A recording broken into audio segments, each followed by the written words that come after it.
children, the elderly, young people going to work, guest workers, and visitors using the public bus. We, Rotary Central, help you, our advertisers, make it happen. Your marketing dollar travels a far way. Positioning your message, your product, your services, your presence in over 83 bus shelters. Every dollar you spend, every advert you place helps to build another bus shelter, providing modest comfort for Cayman travelers. Reserve space now on the only billboard medium in the Cayman Islands. Email rotaryshelters@gmail.com. rotaryshelters@gmail.com. The Bus Shelters, a partner in community convenience. Another inspiration program by Rotary Central Cayman Islands. Radio Cayman's Historical Vignettes was brought to you by Rotary Central. For more than 110 years, Rotary members have used their passion, energy, and intelligence to take action on sustainable projects.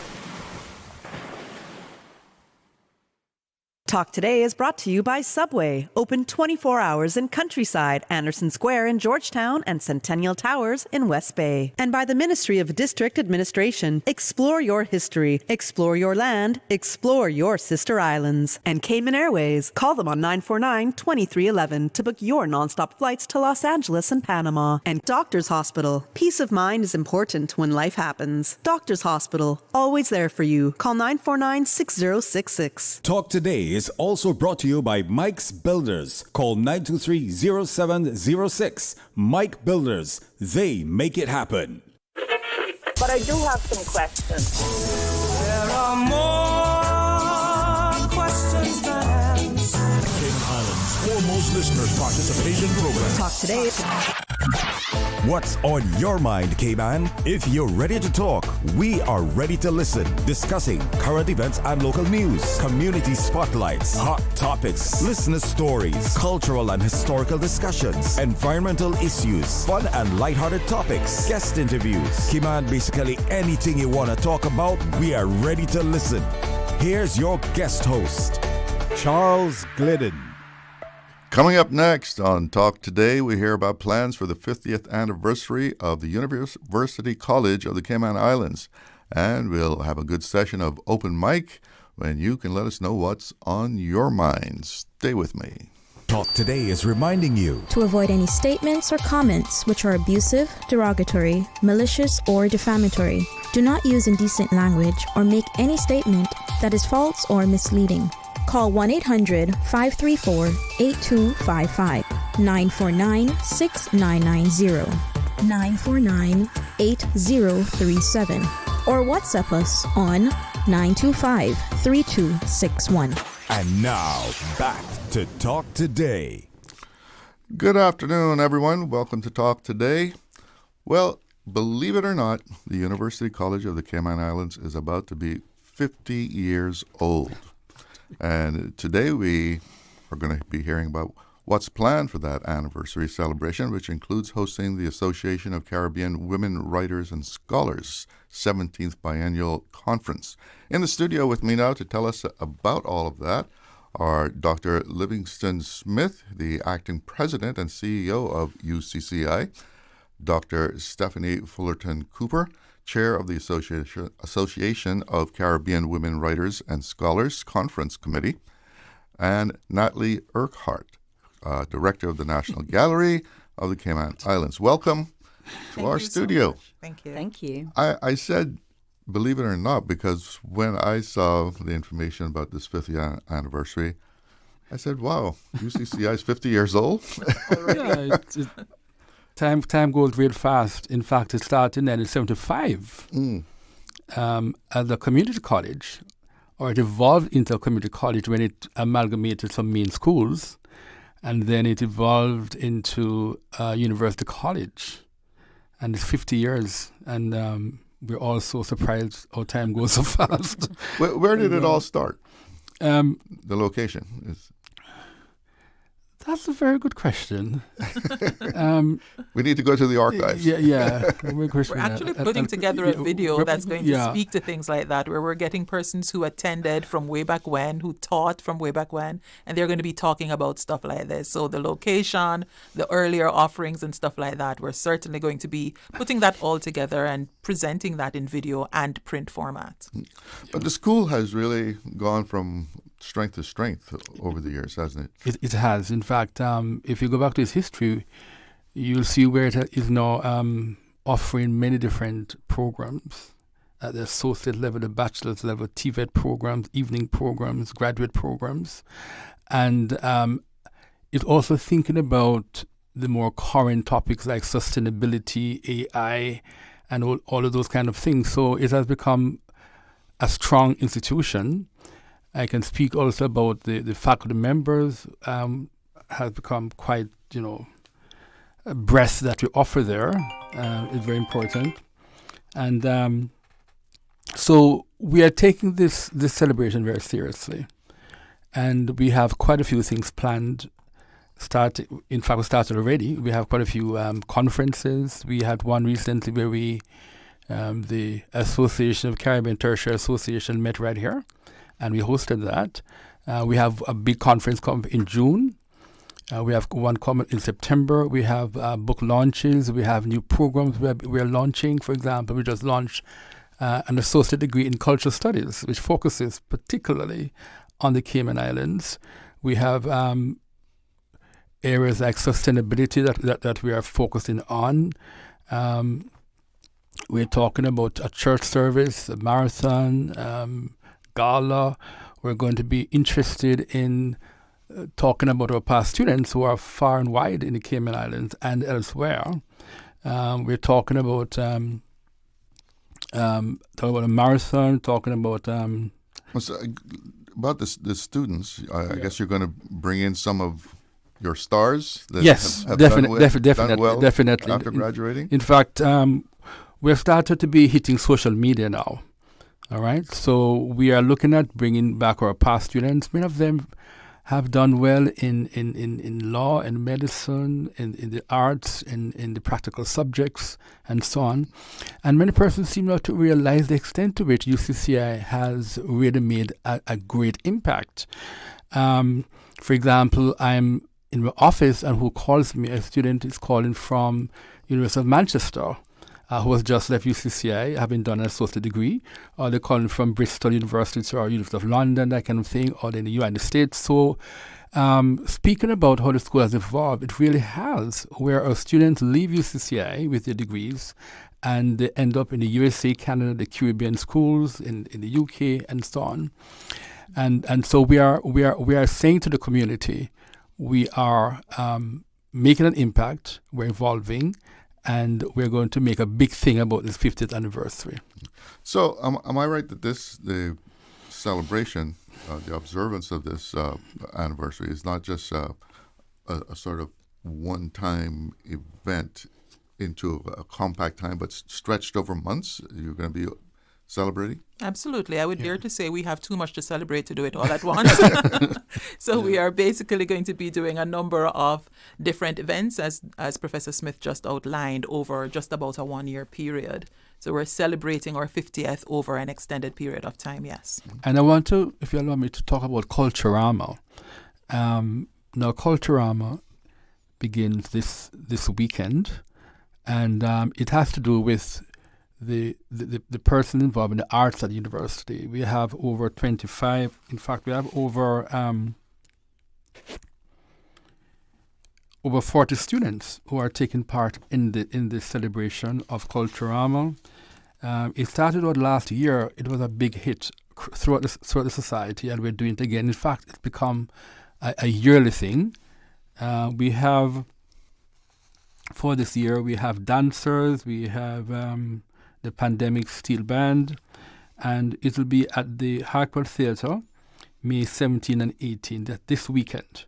All right, so I'm asking person, don't forget the Culturama, and we're dubbing it the 50th anniversary. Saturday and Sunday? Yes, Saturday and Sunday.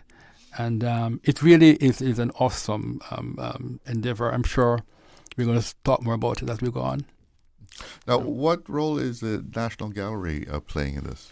Well, we're excited to be supporting the conference, and we're going to be talking about the scope of the conference in just a minute.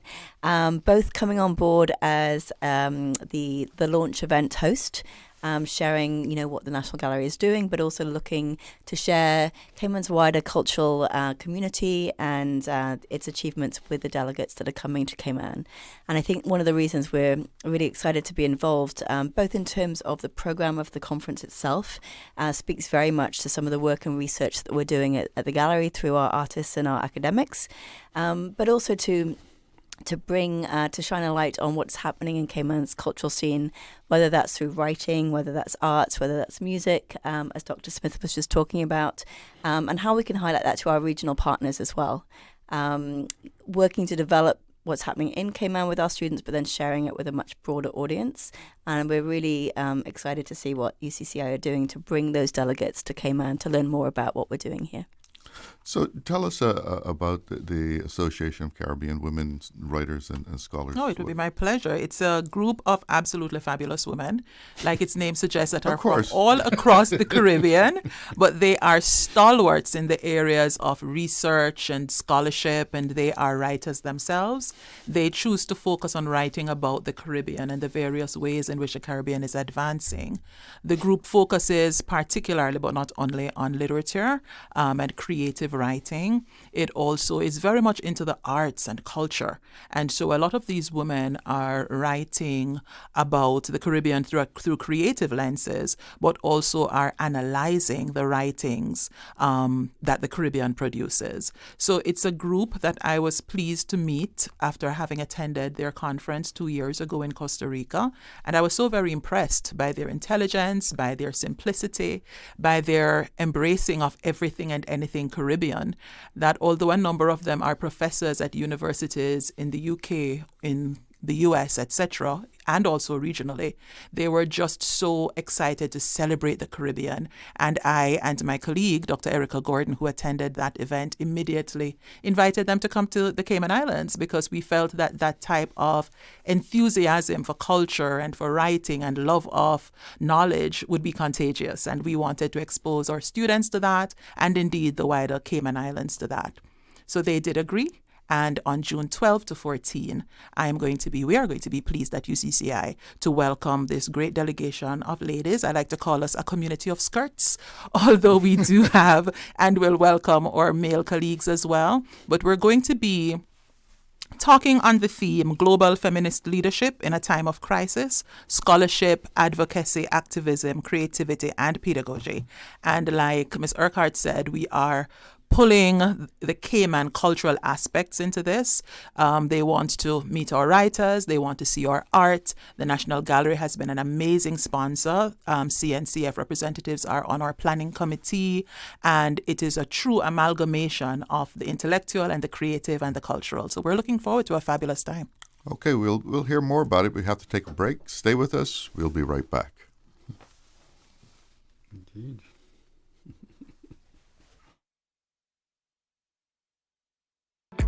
Shipping to the Cayman Islands is fast, reliable, and seamless thanks to Cayman Airways Cargo. Need it faster than ocean freight? Cayman Airways Cargo offers multiple cargo flights to Grand Cayman from Miami weekly, so your packages, whether big, small, or in between, will arrive in no time. You can even use a Cayman Airways Cargo US address for your online shopping. Cayman Airways Cargo is also the only carrier providing air freight services for Cayman Brac and Little Cayman. Contact us today and see why Cayman Airways Cargo was voted as Cayman's best cargo and logistics company in the Best of Cayman Awards. For details, visit CaymanAirways.com/cargo.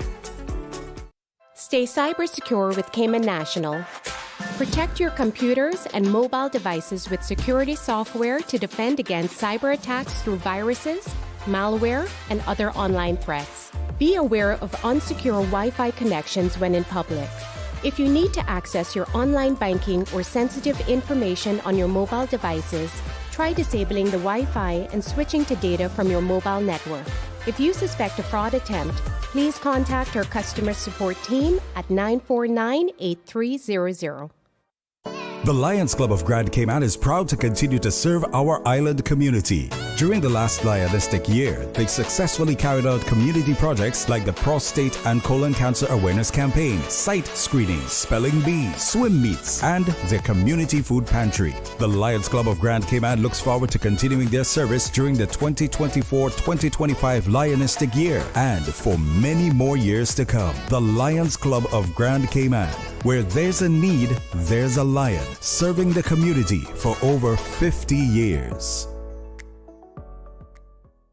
Now, more than ever, supporting your immune system is crucial to helping your body fight off illnesses like the common cold, the flu, and COVID-19. At ValueMed Pharmacy on Walkers Road and in Buttontown, we carry all the essential vitamins and minerals to help support your immune system and improve your overall health. Some of our top immunity support picks are vitamin C, vitamin D, zinc, elderberry, and quercetin, or the popular 7-in-1 immunity support. Our pharmacists are always on hand to help guide you and answer any questions. Visit ValueMed Pharmacy on Walkers Road or Buttontown. Live happy, live healthy with ValueMed Pharmacy. Radio Cayman's Talk Today.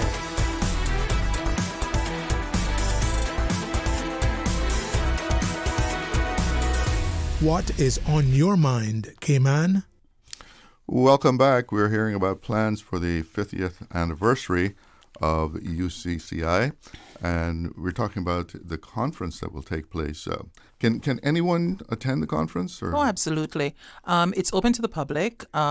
Persons can register for being part of the conference by going to www.acwws.org. Or should you want to simply attend one of the sessions, you can come and join us on the given day and time at UCCI.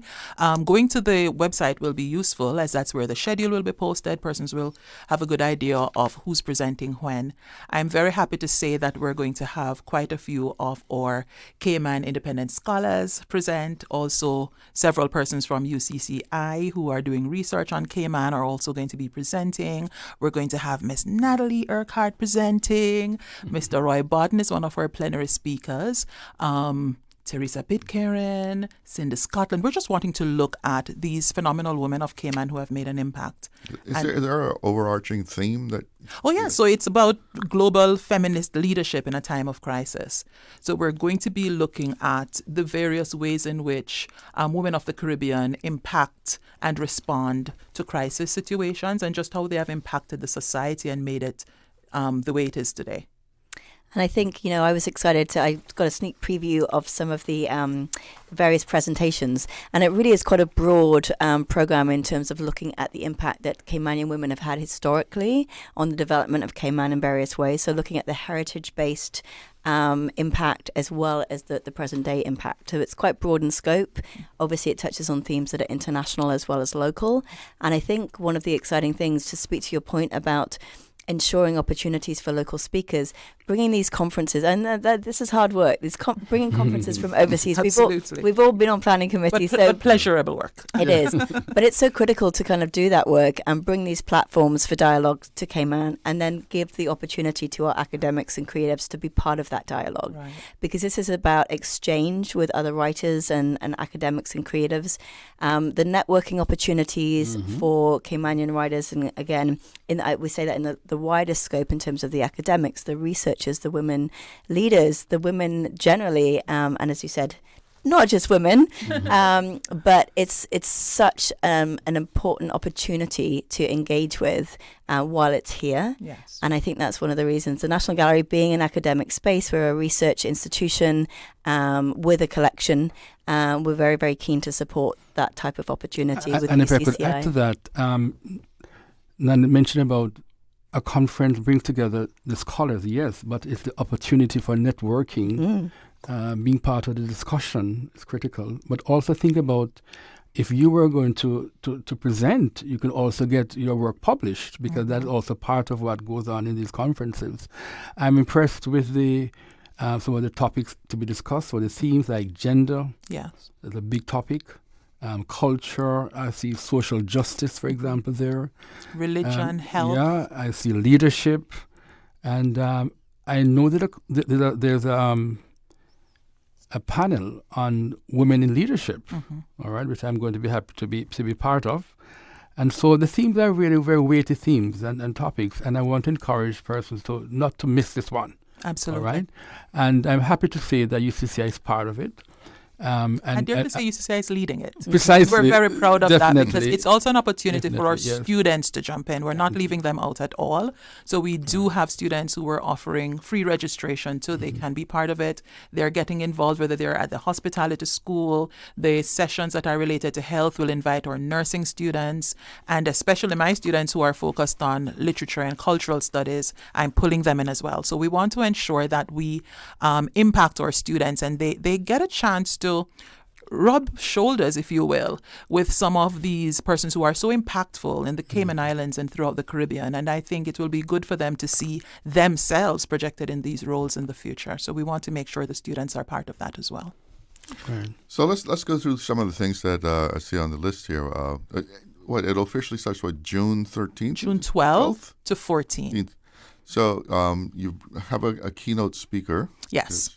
So on the very first day, June 12, we're going to start in an official capacity, and this is when our keynote speaker will be on the floor. She is Merle Collins. She is Professor Emerita of the University of Maryland, College Park. She is originally from Grenada. She's a poet. She's a short storyteller, and she is a novelist.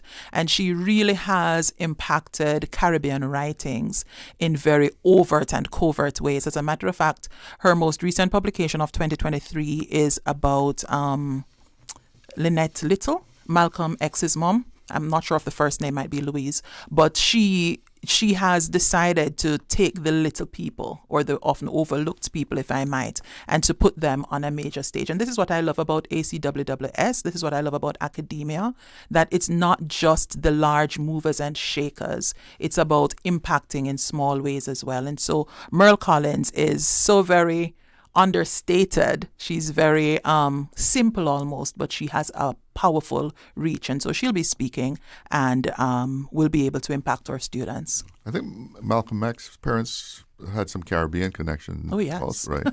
They all in some way or other, I would dare to say. But yes, she has chosen to focus on her, and it's a powerful story that she tells.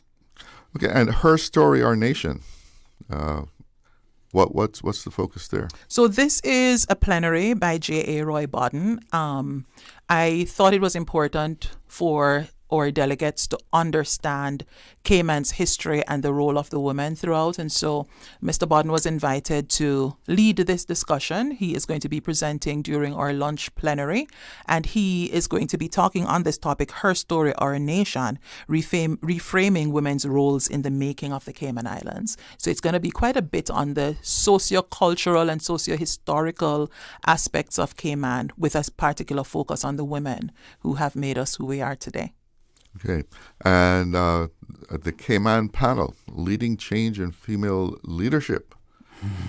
So this is a panel I referenced earlier. Yeah. It's going to be moderated by Professor Smith. It's going to be somewhat of a dialogue, almost conversational, where we're going to be talking with Dr. Chris Williams, who again will set the historical background. But our focus is more so on ladies who are leading different disciplines and aspects of Cayman society. So Ms. Natalie Urquhart will be focusing on the cultural aspect. There is strong leadership in the financial aspects of Cayman, and so we invited Cindy Scotland to speak to that, and Teresa Pitcairn will speak to the legal matters, how policies and law have developed over time to focus on women's development in the Cayman Islands. So this is an opportunity for them to share their stories and to inspire the audience. Well, you certainly must have a number of women that you can choose from, because there are so many women in leadership. Absolutely. And this is what makes us absolutely wonderful. So the areas that were chosen, culture, law, and finance, was to just take note of what are some of the leading areas in Cayman. Finance, certainly, we wanted to hear that financial voice, and Cindy Scotland, as someone who has been at the helm of CIMA, and who has graciously not just accepted our invitation to speak, but has put forward sponsorship of the conference as well. We wanted to make sure she had a voice and was able to share what it's been like to charter the financial aspects of Cayman, which is one of the outstanding areas of this particular country. And then local authors are going to be able to get together Yes, and I want to say here and now, if you're a published writer out there that I have not yet contacted, we want you to showcase your work. We want to allow you a platform to share your work, because these women or the association that's coming are women writers and scholars. They are interested in publications. They want to know more about Cayman stories, Cayman's creativity. And so we're inviting our local writers. Like Ms. Urquhart said earlier, we want to make sure that they get a stage to talk about their works, to network. There are publication opportunities, like Professor Smith mentioned. And so we want them to come and share. We're also inviting our creatives or painters or jewelry makers, someone to talk with us about Caymanites. I mean, these are the things that make the Cayman Islands unique. And we want to put Cayman on stage in multiple ways. And the welcome reception is going to be at the National Gallery. It is, and it's such a great, again, sort of backdrop, I think, to this discussion. We have the permanent collection of the Cayman Islands upstairs, about 80 artists on display, over 100 artworks, and a lot of these artworks talk to the cultural development of Cayman, our heritage, whether that's through, I'm just thinking immediately, there's a beautiful picture by Chris Christian of a mother bathing her child. And the exhibition that's on display upstairs right now is called Evolutions, Continuity and Change in Caymanian Art. But it starts with the domestic space. It starts with the impact, again, that women have had in the development of Caymanian society. And then we look at that evolution through time, not just from a female perspective, but looking at the history of our development. So it'll be a great story, a great backdrop to the dialogue. And then we have 2 other exhibitions that will be on display and sort of opening at that time as well. So there's a lot of stories that we can tell the delegates. And again, these are open to the community as well around the conference too. Now, you said that if you're a published author, what about those that still have the story in the drawer? I think they should come and have a conversation. Come along as well. Absolutely. Especially those. Yes, especially those. As a matter of fact, Lifestyle Publishing, which was one of our local publishers, I tapped her, Karen Shane, and I said, please, I want to involve the children, because she's been doing a fabulous job of having children write stories each year and having them published. And I want the little ones to be part of that as well. So published, unpublished, thinking of being a writer, a fledgling writer, manuscript in the drawer, pull it out. We want for you to be part of this and to see the possibilities. The focus is on creative writing. Well, these writers are involved in creative and scholastic writing. So we want to involve both. So whether you are writing short stories, poems, or you are doing academic writing, there's a space. So we have a number of local Caymanians who are going to be presenting, are going to be making academic presentations at the conference. So we have the academic and we have the creative. If I could just come in here, Charles, to say that UCCI also has a journal, an academic journal, and we look forward to publishing those papers too. In fact, if anybody's listening and want to publish with us, just let us know. On that note, we're going to take a break, but stay with us. We'll be right back. Yeah, I was just going to speak to this idea. Did you know that Doctors Hospital provides urgent care services 24 hours a day, 7 days a week? And Doctors Hospital's urgent care physicians have access to the most advanced MRI and CT imaging in the Caribbean, providing reliable diagnostics when you need it most. When you need quality urgent care for an illness or injury, Doctors Hospital is here for you 24/7. Whether it's a migraine, chest or abdominal pain, shortness of breath, broken bones, or another urgent need, Doctors Hospital at the top of Walker's Road. Urgent care right now. Shipping to the Cayman Islands is fast, reliable, and seamless thanks to Cayman Airways Cargo. Need it faster than ocean freight? Cayman Airways Cargo offers multiple cargo flights to Grand Cayman from Miami weekly, so your packages, whether big, small, or in between, will arrive in no time. You can even use a Cayman Airways Cargo US address for your online shopping. Cayman Airways Cargo is also the only carrier providing air freight services for Cayman Brac and Little Cayman. Contact us today and see why Cayman Airways Cargo was voted as Cayman's best cargo and logistics company in the Best of Cayman Awards. For details, visit CaymanAirways.com/cargo. Stay cyber secure with Cayman National. Here are a few tips that will benefit you. Ensure to log out completely when you finish any online banking activities. Be aware of phishing attempts and only click links from trusted sources that are sent from your device through emails and messages. Remember, Cayman National will never ask you for your credentials. If you suspect a fraud attempt or that your account has been compromised, please immediately contact our customer support team at 949-8300. Wouldn't it have been grand if you had purchased land 30 years ago? It may not be 2020, but a perfect vision has never been more clear. Cayman Brac and Little Cayman, poised for growth with an eye on the future. Your land, your history, your future. Discover all that our sister islands have to offer. The Economics and Statistics Office is currently conducting the annual business surveys until June 13th. The surveys collect information to answer questions like, how did the economy perform in 2024? In 2024, how much did foreign companies invest in the Cayman Islands? The surveys include all relevant entities that produce goods and services in the Cayman Islands. The surveys are confidential under the Statistics Act and are exempt from the Freedom of Information Act. Your response matters. Do your part. Fill out and return your survey forms to the ESO. Remember, better data, better decisions, better business. For assistance in filling out the forms or for more information, visit eso.ky or call 244-4676 or 244-4600. Radio Cayman's Talk Today.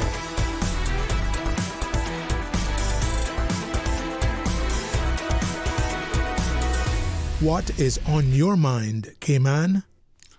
Welcome back. This is Talk Today, and we're hearing about the plans for the 50th anniversary of UCCI. Just before we went to the break, Natalie, you wanted to make a point there. Thank you. Yes, it's just dialing back to this idea of how to get involved, or if you're a creative at any stage of your journey. I think one of the really exciting outcomes of this is a lot of work that we've been doing behind the scenes to be more aligned as institutions. The National Gallery has ways of supporting creatives, as does UCCI, as does CNCF through their grant program. And we're working very closely together now to help create more impact by aligning our work. So if you're looking for a grant, or you're just looking to talk to one of the established authors at the event, it's a wonderful way to come down and just start building your own creative networks. And, our institutions will be there supporting the UCCI event to help with that dialogue. So there's a lot of opportunity there. Mm-hmm. Well, I'm going to ask you to put on your headphones because we do have a caller. Good afternoon. Good afternoon. You're on the air with Talk Today.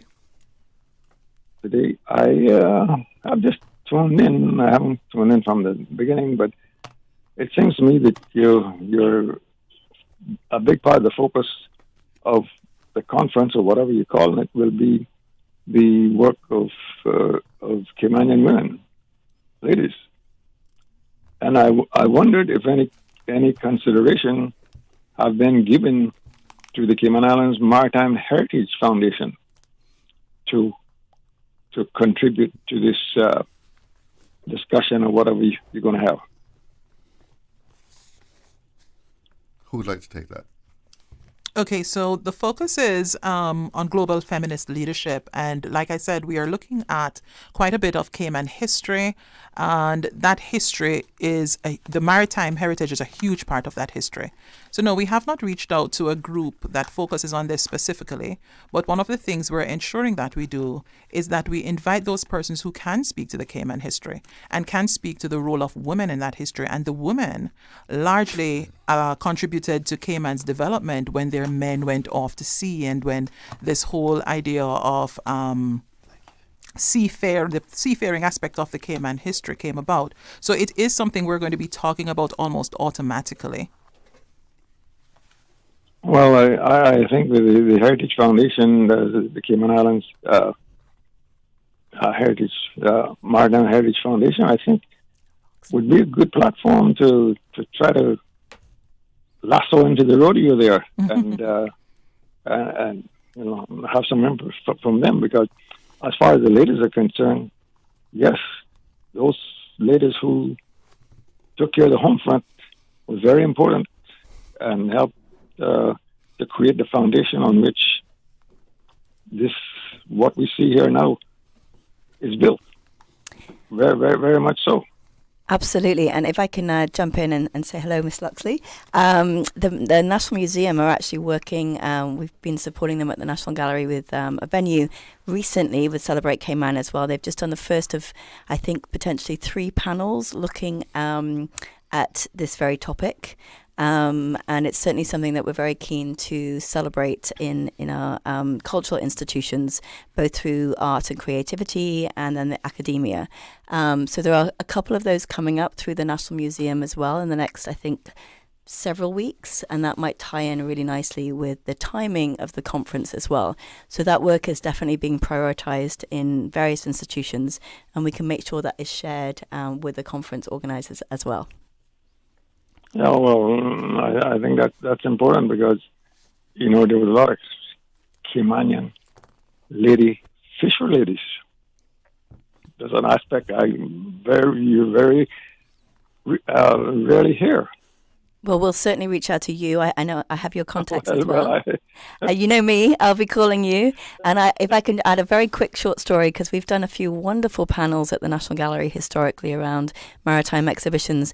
And we did one specifically about the women's contribution to this various. It's been a few years. We do need to do another one soon. But Miss Janley Clifford, the late Miss Janley, who was a hero of mine, was actually someone that went away with her husband, and she's one of the few women that actually did that. She was on the boat with him or the ship, for several months too. So there are so many different types of stories around this theme, and I think some of the great research that's starting to happen in the different institutions, and certainly through these type of conference opportunities that of course spark new research beyond the conference as well, is looking at these stories and making sure that they are captured and then translated for our youth and shared in schools as well.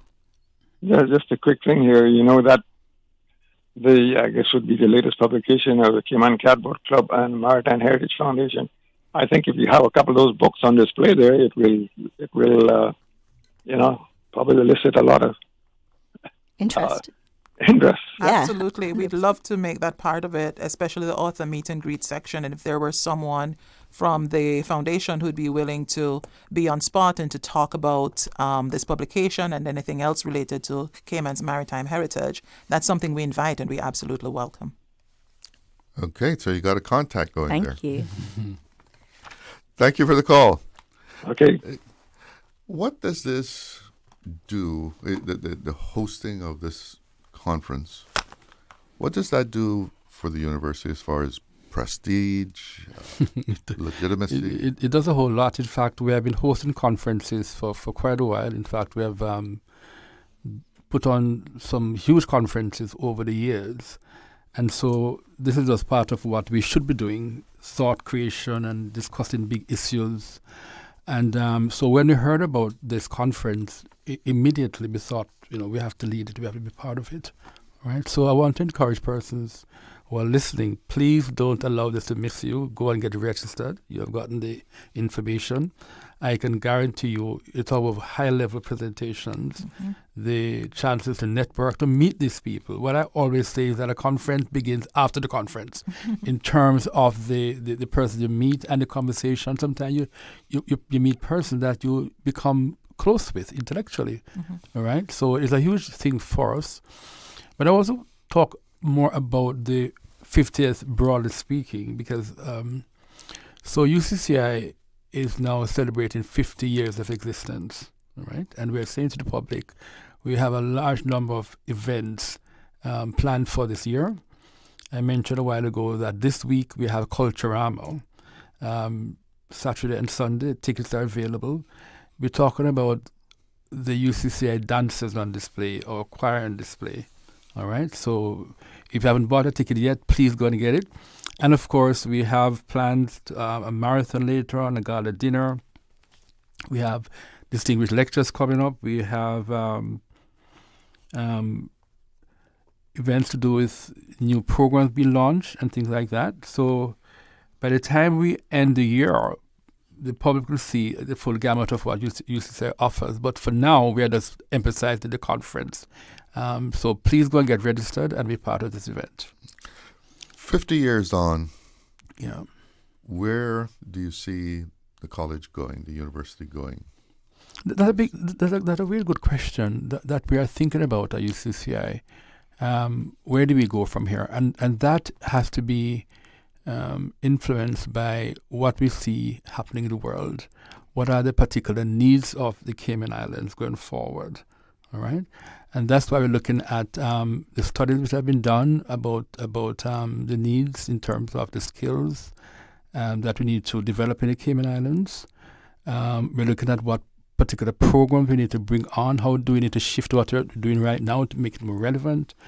We're talking about how do we assess what the country needs. All right. So from my quick thinking, I think we're going to evolve into a university and take over the college at some point.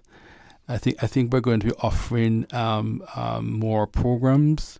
We're going to be looking at sustainability, the skills element a bit more, because we have to ensure that persons come to UCCI. We have TVET, of course, but we have to ensure that what we do is even more relevant as we evolve, for sure. We're getting down to the end of the line here. We have a caller on hold, so let's take this quick call. Good afternoon. You're on the air with Talk Today.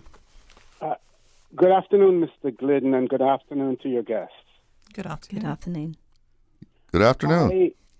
I listened earlier to one of the callers who questioned about or had a question about our maritime heritage and the women involved in that.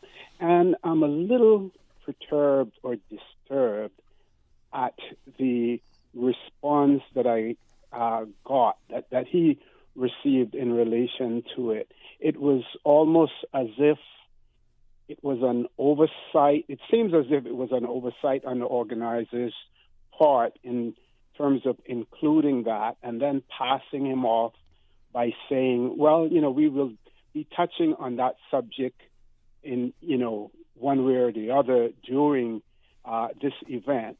And then at the same time, the National Gallery talking about some of the things that they put on. And, when he asked the question, the first name that came to mind was a woman by the name of Miss Gwen Bush, who headed up the office for national bulk carriers and the Pantons. And she was so instrumental in getting men, Caymanian men, on the ships, getting them their letters together, whatever, their travel, everything. And I just get the impression that whoever organized this conference, that was an oversight on their part. And if it was, I think you should have been honest and admitted that. You want to reply to that? Thank you for the call. We're almost out of time. And also, obviously, with the conference itself, it's the speakers that are bringing the presentations. Mm-hmm. It's an open call. So it's not the conference organizers designing the program directly themselves. But absolutely, when I just wanted to clarify, when I referenced National Gallery and the National Museum, just to say that those kind of conversations and panels are being done now in the present time and absolutely honouring. If we can share some of that work at the conference and those women that I referenced as well, we'd be delighted to do that. So maybe that's a way that we can collaborate on that. But I think you'll find with a wider program, to your reference about the speakers speaking to the heritage, a lot of those stories will be captured in the presenters' presentations. We just don't have time to go through all of the individual presentations right now. Yes. It's a great point. It's the top of the hour. But if you're celebrating, Caymanian women who are in front of that, Miss Gwen Bush was one of those. She absolutely was a leader, 100%. I think something should have been organized in terms of recognizing her, as opposed to relying on the presenters to raise her contribution. You understand what I'm saying? Yeah, no, 100%. That's a great point, and I think the conference organizers can look to that in their wider program of recognizing women. Okay, thanks for the call, folks. Thanks for that. Thanks for coming in and telling us about this 50th anniversary. Thank you very much. It's 1 minute after 1. Let's go to the newsroom. Thank you. Yeah, the time went fast. Do you know, Miss Glenn? 1976 till now. Radio Cayman in the Cayman Islands. From Radio Cayman's newsroom, this is Headlines. Local, regional, international news. The headline news is brought to you by Kirk Market and Health Services Authority. With a look at your latest headlines, I'm Jevi Ebanks. Nurses Week, observed globally from the 6th to the 12th of May, honors nursing professionals, culminating in International Nurses Day on Florence Nightingale's birthday. This year marked the revival of the Eloise Reed Excellence in Nursing Award, recognizing outstanding nurses and midwives in the Cayman Islands. Sponsored by the Ministry of Health, Environment and Sustainability and supported by Chief Nursing Officer Felicia McLean, the award was presented at the Cayman Islands Nursing and Midwifery Association Symposium on the 8th of May. The recipient, Nurse Shanique Ayers, a young Caymanian and early graduate of the UCCI nursing program, was praised for her dedication to patient care. CINMA Nursing President Helen Kirk emphasized the importance of recognizing nurturing nursing talent, while Minister Catherine Ebanks-Wilkes reaffirmed her commitment to elevating the profession within the island. In regional news in Bahamas, Justice Brathwaite has dismissed a juror on Monday after she broke down in tears during testimony describing gunshot wounds that ended the life of 8-month-old Shelton Tinker Jr. The emotional reaction raised concerns about her impartiality in the murder and attempted murder trial of Antoine Davis. Prosecutors allege Davis fatally shot the infant and injured his parents, Shelton Tinker Sr. and Jeffrina Sweeting, on the 28th of August 2017. Tinker Sr. testified that he had recognized the gunman known as Bigger and had no prior conflict with him. He also shared that the tragedy strained his relationship with Sweeting, who blamed him for the incident. In other regional news, the Ministry of Health and Wellness in Belize is investigating new suspected cases of measles in the Spanish Lookout area, linked to recent travel to Mexico. 2 cases were confirmed on the 12th of April, with 5 additional clinically diagnosed cases connected to one of the initial infections. The Ministry of Health and Wellness warns of ongoing measles transmission in Spanish Lookout and urges unvaccinated individuals to exercise caution when visiting. With the number of positive cases still undetermined, the ministry continues surveillance and encourages vaccination, advising children and adults and travelers to receive their MMR vaccine. That's your latest headlines. I'm Jevi Ebanks. Radio Cayman. More news available at www.radiocayman.gov.ky. Check out our social media pages: Facebook, YouTube, X, formerly Twitter. Radio Cayman Headline News.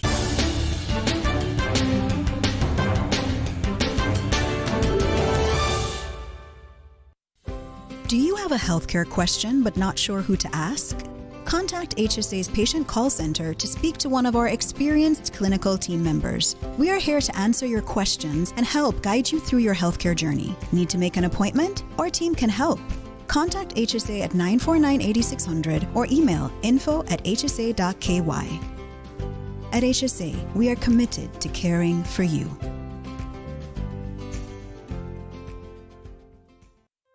Looking for fresh, healthy food that's full of flavor?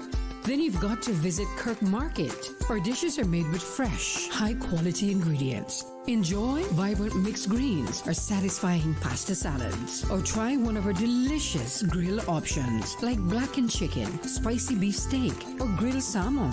Looking for something light and flavorful? We've got sushi rolls and poke bowls prepared daily. And don't forget to explore a hot bar or Billy Fresh salad at the salad bar. Stop by Kirk Market today for breakfast, lunch, or dinner and taste the difference. Eat well, live well with Kirk Market.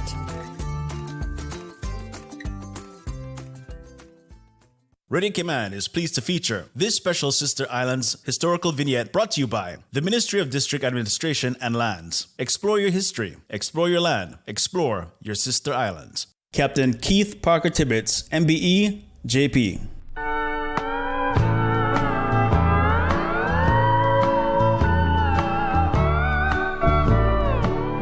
Captain Keith Parker Tibbetts was born at Cotton Tree Bay in Cayman on 15th October 1916 to James Nathaniel Tibbetts and Elsie Huldah Tibbetts, nee Hunter. In 1931, the family moved to Belize, then known as British Honduras, where young Keith worked on boats on the dry dock. However, the family returned to Cayman after 6 months, and that is when he began to build catboats. During the 1932 hurricane, at the age of 16, being a strong swimmer, he was able to save many people. However, his baby brother, only sister, and grandmother unfortunately perished. A week after the island-wide disaster, his uncle Dwight came to the island on his own ship with some relief supplies and brought his brother Ronnie. After assisting with the rebuilding of the family home, resurrecting the family car, and helping other relatives and the community rebuild, he built and sold several catboats before going to Jamaica to seek employment as a seaman. This was part 2 of a special Sister Islands vignette series dedicated to Captain Keith Parker Tibbets. I'll be back. I've got 22 more days.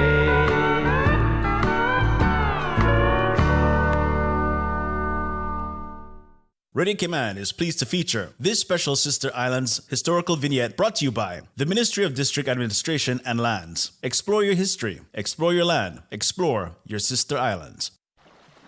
Explore your history. Explore your land. Explore your Sister Islands, the ultimate staycation experience. Your culture, your freedom, the land that time forgot isn't gone. It's your Sister Islands. Discover all that our Sister Islands have to offer. Radio Cayman's Talk Today.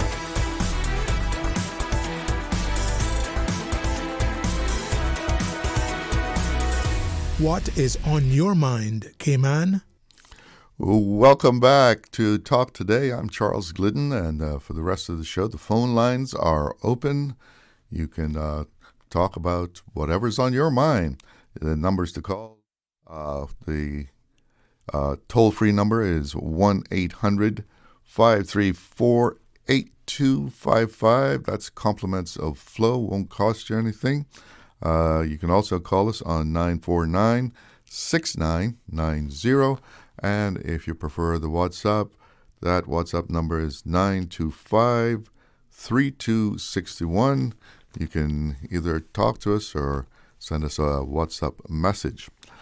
As we all know, tourism is one of the mainstays of the Cayman economy. And while the future of cruise tourism seems to be a bit in limbo as to exactly how it's going to go, it looks like Cayman stay-over tourism is healthy with a bright future.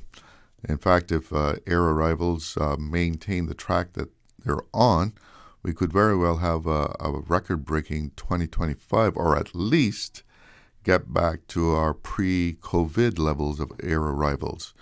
And a good indicator of what the airlines are thinking about Cayman's tourism.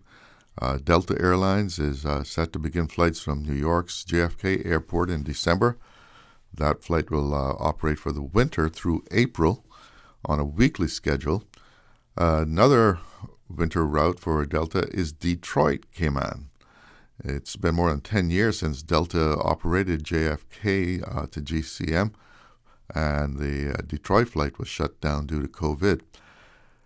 An indicator of the health of Cayman's stay-over market is that other airlines are also increasing their service. JetBlue is increasing flights out of Boston to Cayman, and United is expanding its service from Chicago and Washington, D.C., and American Airlines is also increasing service to Cayman.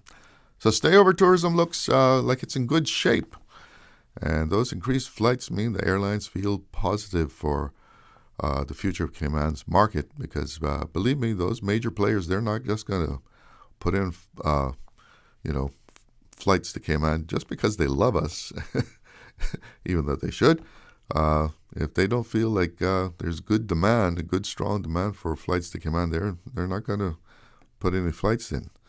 So we have to give some hats off to the Department of Tourism for driving those numbers up through their efforts. And Cayman Brac, and indeed the Cayman Islands have lost a stalwart with the passing of Mr. Ernie Scott, the former District Commissioner of Cayman Brac and Little Cayman. He was at the center of life in the Sister Islands, a beloved community leader. The Minister for District Administration and Home Affairs, the Honorable Nicholas DaCosta, said this about him. Mr. Scott was more than just a public servant. He was the heart of our community, a steady hand and source of wisdom to so many across the sister islands. His humility, deep compassion, and steadfast leadership shaped not only the progress of Cayman Brac and Little Cayman, but the lives of those who called them home. And we'd like to also extend our condolences to Ernie Scott's family. We have a caller. Good afternoon. You're on the air with Talk Today. Hey, good afternoon. How you doing? All right, and yourself? I'm good. A quick question. With all the other airlines coming in from various locations, if anyone have noticed or put a 1 and 1, 2 together, I don't want to be conspiracy theory, but anyone putting 2 and 2 together, they'll notice that they're coming in the same way or using the same route that a national airline is using. Now, would you think that that would affect the income of what the national airline will come in with or be competing? So therefore, the airline might come in with less passengers, and therefore the airline will be subsidizing more revenue from the government? Well, that's an old story, because Cayman Airways is known to be the one that opens gateways. Yeah. And once that gateway starts to pick up, the other major players, the other major airlines say, hey, that route looks pretty good. Let's go in. I like the old saying, monkey see, monkey do. Yeah, well, they let Cayman Airways test the waters or test the air. The other thing you were talking about, the cruise ships coming in, and I noticed that when they did the port, and everyone was talking about, building a new port and whatever, and that they had to do a EAS, which is an environmental assessment study.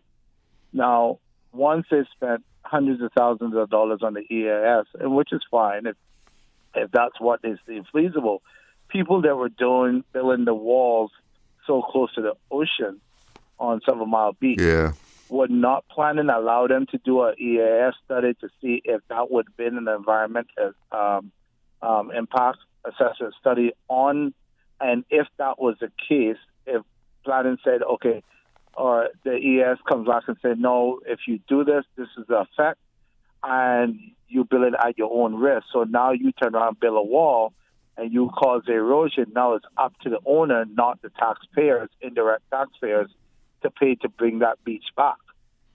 Well, interesting view there. I don't know. I don't know if the environmental study, whether there's a requirement for a certain size or a scope that when it's required. I mean, if you read on it, it says environment impact assessment study. So it will impact the environment indirectly or directly, which building that wall, they were told not to build a wall. That common sense, and that's the reason why they had, you could not build close to the vegetation mark, and then someone decided to move it down to the high water mark, which high water mark can go back and forth, especially on 7 Mile Beach, because everyone knows that during the winter season, the 7 Mile Beach will swift and go all the way over to, during the summertime, it will go all the way down to Silver Sands, and during the wintertime, it will come back up when they have the Southwesters or the Northwesters. It will come all the way back down, back to the Marriott. Yeah, there's a pattern. There's a pattern. So if you know that you're going to lose, 8 feet or 12 feet by the Marriott, you should common sensely know that that's going to be that type of year. So you can't say high water mark when the high water mark moves depending on the year or the month.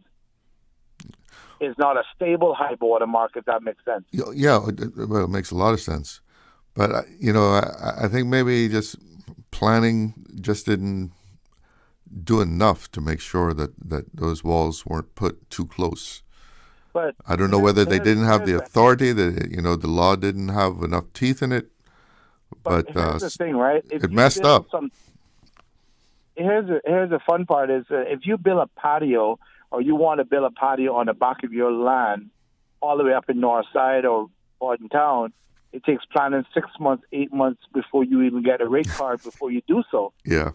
And someone could build a wall so close and no one to see the foresight in this. But when you want to build a dock, it's taking you 8 to 10 to 12 years just to do a planning on it.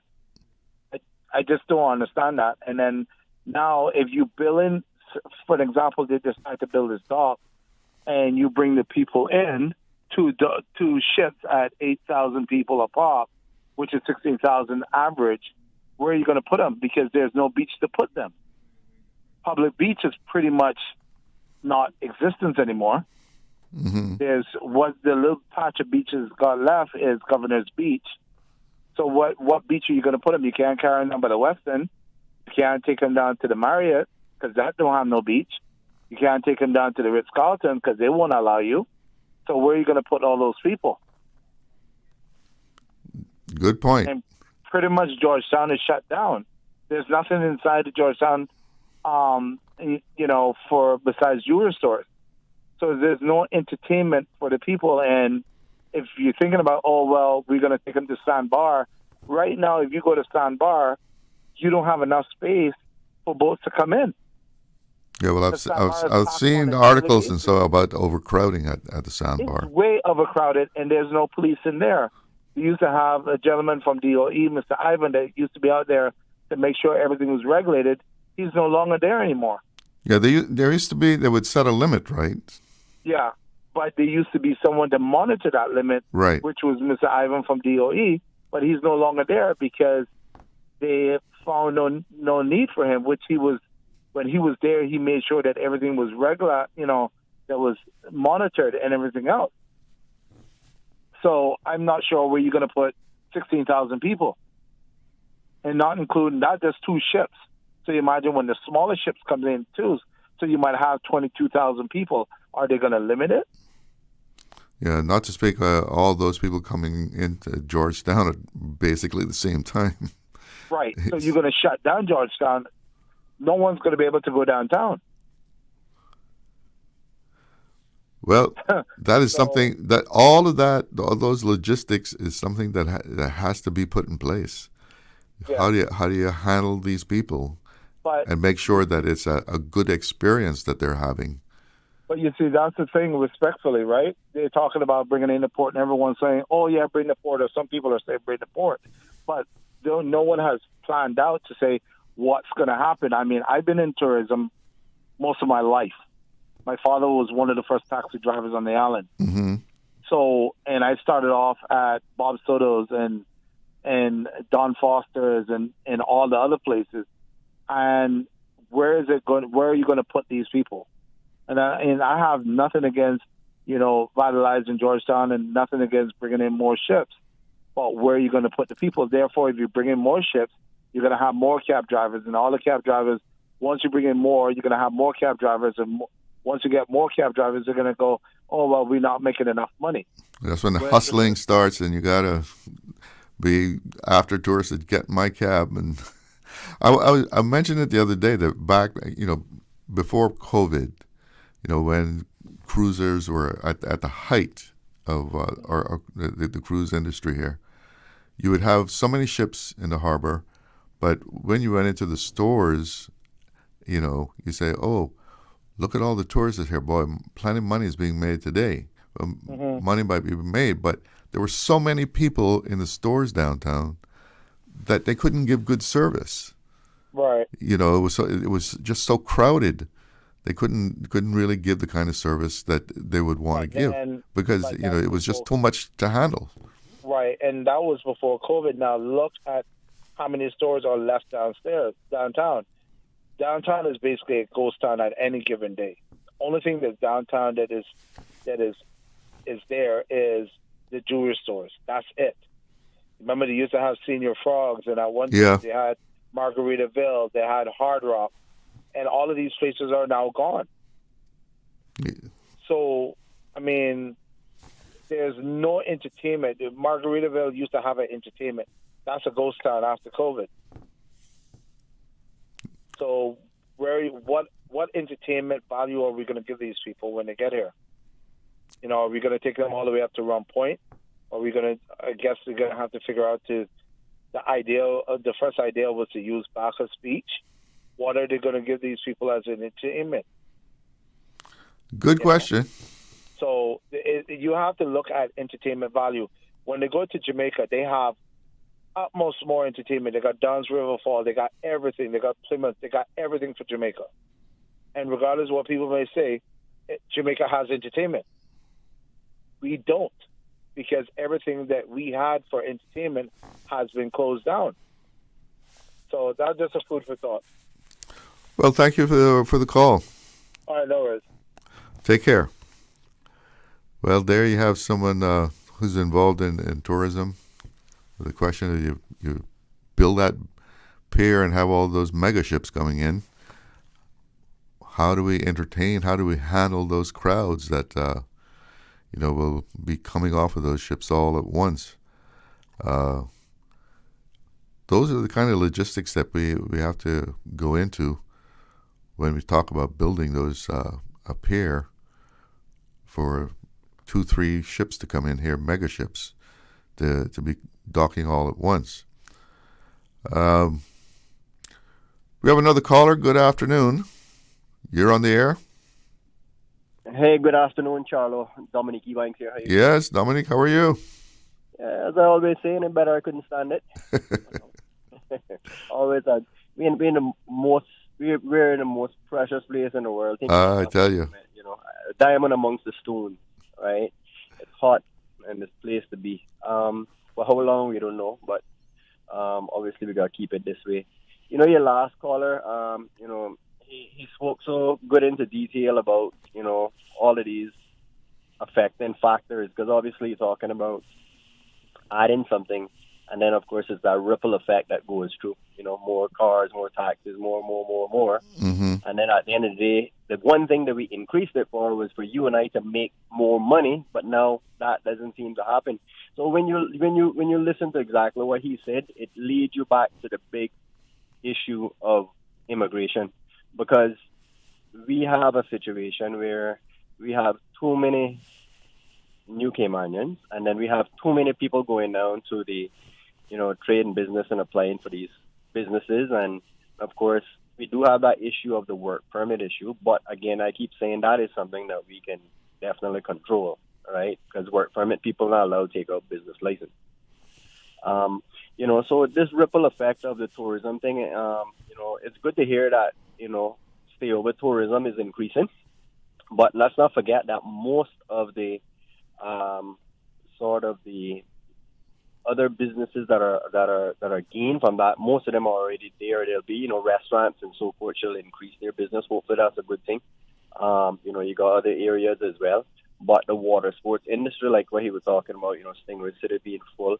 You also have the issue of the fact that, we're allowing too many people into those industries as well, because, the people that did it in 1985 can come back today in 2025 and tell you that you make the same amount of money or less taking home than they did back then. So Wow. Something went wrong, for sure. And we keep looking at it, and I just looked at it, how many rental car businesses we have alone. I love doing analysis, so it don't take long to open up a little Excel spreadsheet, type in a whole heap of data, and then at the end of the day you get this result. And it tells you, majority of the people that control these businesses are people who have now become new Caymanians, and they're coming from places where this thing is they've already seen this life being lived before. They came for the opportunity while we were sleeping.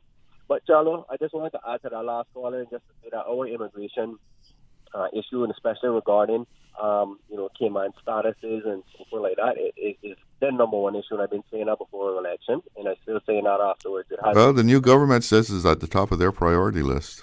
Oh, and I was glad to hear that, and glad to hear that that's the whole thing. And I hope that we see action being taken rather than just hearing it, So we're waiting to see what's going to happen.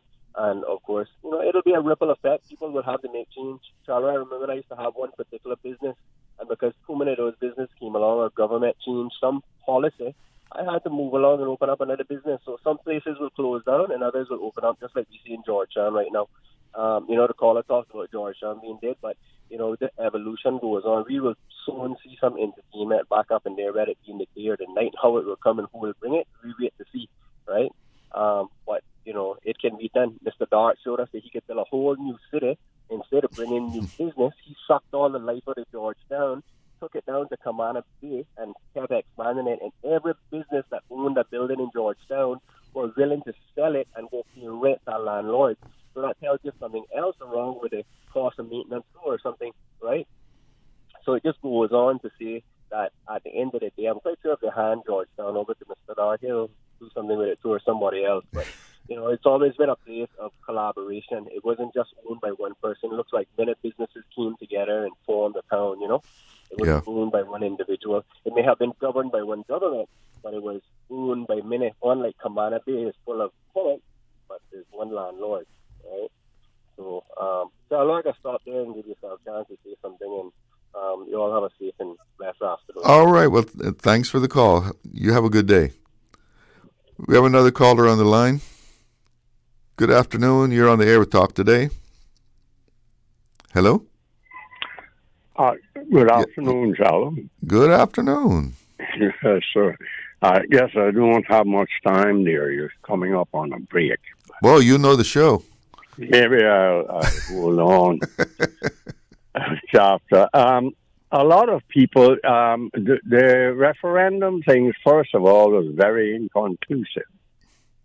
Because one of the questions that should have been asked with regard to the port thing is, do you or any of your family members work in the cruise tourism business? I believe, I stand behind what I'm now saying, that of those 11,000 votes that voted against the peers, I don't believe more than 500 of them work in the cruise business. I'll repeat that. I do not believe more. A few people have said to me they don't think it's that much big. What people don't understand is when they see 20,000 tourists, 15,000 tourists, that's the manifested quantity on the ship. That's what the government charges the head tax on, manifested quantities on. That's not the people who get off. Maybe less than 10% of those people get off the ship. Maybe less. Maybe less. It's going to be less. Future. They spoke about Jamaica. Jamaica has 4 piers. 4. Not just 1 or 2, 4. Pretty sure they have 4. So it's a whole different ball game. Anyone who has ever worked in the cruise tourism business knows one of the major problems is that the people got to get back to the last tender, getting back. Constantly saying this, back. So they have to cut short their shopping, their visits to restaurants, and everything, because I have seen it working in it 19 years, that it is crucial for our existence in the cruise tourism business to have a pier or 2 piers or whatever. Okay, that given, let me ask you something. Do you think they kind of jumped the gun with putting that question out to people?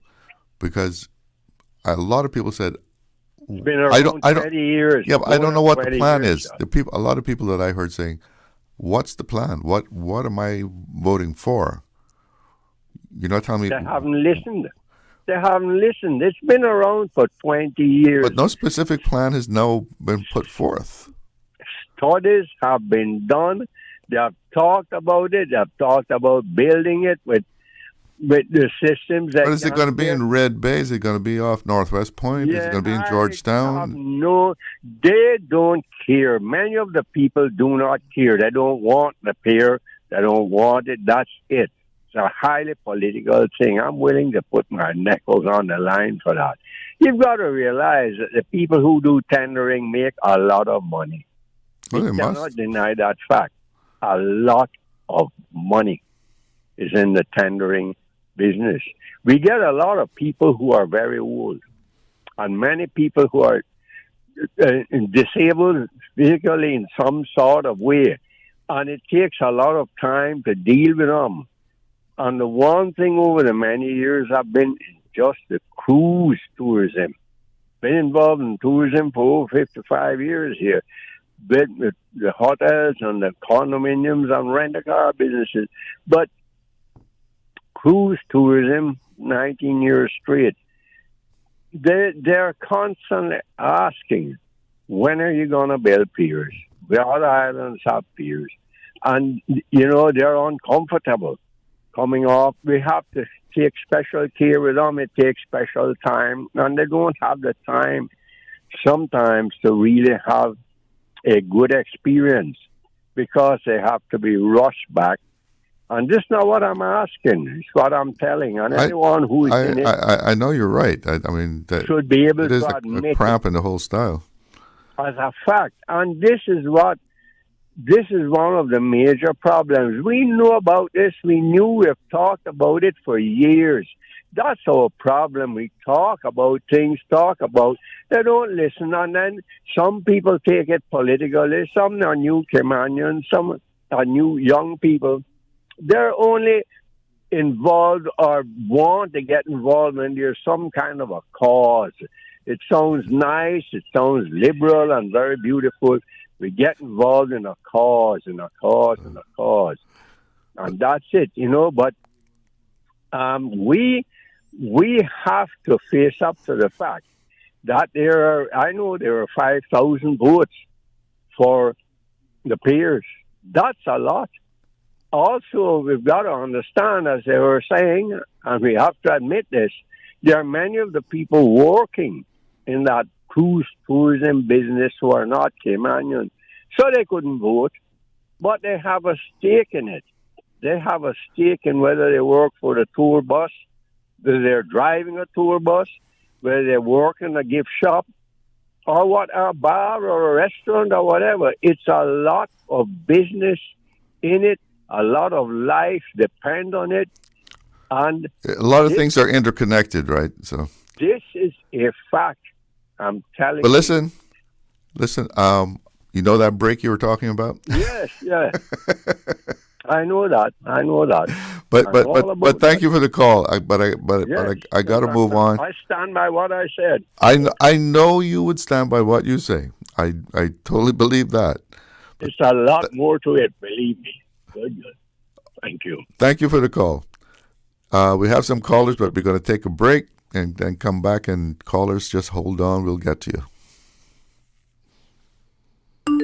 Did you know ordering your favorite sandwich from Subway just got easier? Yeah, picture this. No more waiting in line. No more fussing with cash. Just a delicious taste of Subway at your fingertips. With our new app, ordering your go-to sub is as easy as a few taps on your phone. Plus, receive exclusive deals and earn loyalty points with every purchase made on the app. Download the new Subway app today and get ready to ditch the lines and drive straight into your flavor. Visit the App Store or Google Play Store on your mobile phone and search for Subway Cayman Islands. Subway. Eat fresh. Accidents and illnesses can strike without warning. Ouch! When it comes to urgent care, every second counts. At Doctors Hospital, we have a dedicated team of experienced doctors and nursing staff available to you 24 hours a day, 7 days a week. Don't waste time in an overcrowded emergency room when you need urgent care. Whether it's a broken bone, a severe infection, or a sudden illness, trust in Doctors Hospital's unwavering dedication to providing the best immediate care. For complete urgent care when you need it the most, choose Doctors Hospital, located in Georgetown, 16 Middle Road. Shipping to the Cayman Islands is fast, reliable, and seamless thanks to Cayman Airways Cargo. Need it faster than ocean freight? Cayman Airways Cargo offers multiple cargo flights to Grand Cayman from Miami weekly, so your packages, whether big, small, or in between, will arrive in no time. You can even use a Cayman Airways Cargo US address for your online shopping. Cayman Airways Cargo is also the only carrier providing air freight services for Cayman Brac and Little Cayman. Contact us today and see why Cayman Airways Cargo was voted as Cayman's best cargo and logistics company in the Best of Cayman Awards. For details, visit CaymanAirways.com/cargo. The Water Authority of Cayman wishes to advise the motoring public of roadworks planned in Newlands, Bodentown. To facilitate water infrastructure work, there will be a partial road closure along Royal Palm Drive from Wednesday, 7th of May to Friday, 16th of May, between the hours of 9 a.m. to 3 p.m. each day. During the work, traffic will be diverted into a single lane. Signs will be placed to direct traffic, and all motorists are asked to drive cautiously to ensure the safety and that of the Water Authority staff. The Water Authority appreciates the public's patience and understanding and apologizes for any inconvenience this may cause. Cayman Art Week is back from Tuesday the 20th to Sunday the 25th of May. It's a fun-filled program of art events, pop-up exhibitions, open studios, and late opening hours at galleries and venues across all 3 Cayman Islands. Visit at your own pace or join one of our district bus tours with a new route added this year in Cayman Brac. All events are free and open to the public with art on sale for every budget. For all the latest, visit CaymanArtWeek.com. Radio Cayman's Talk Today.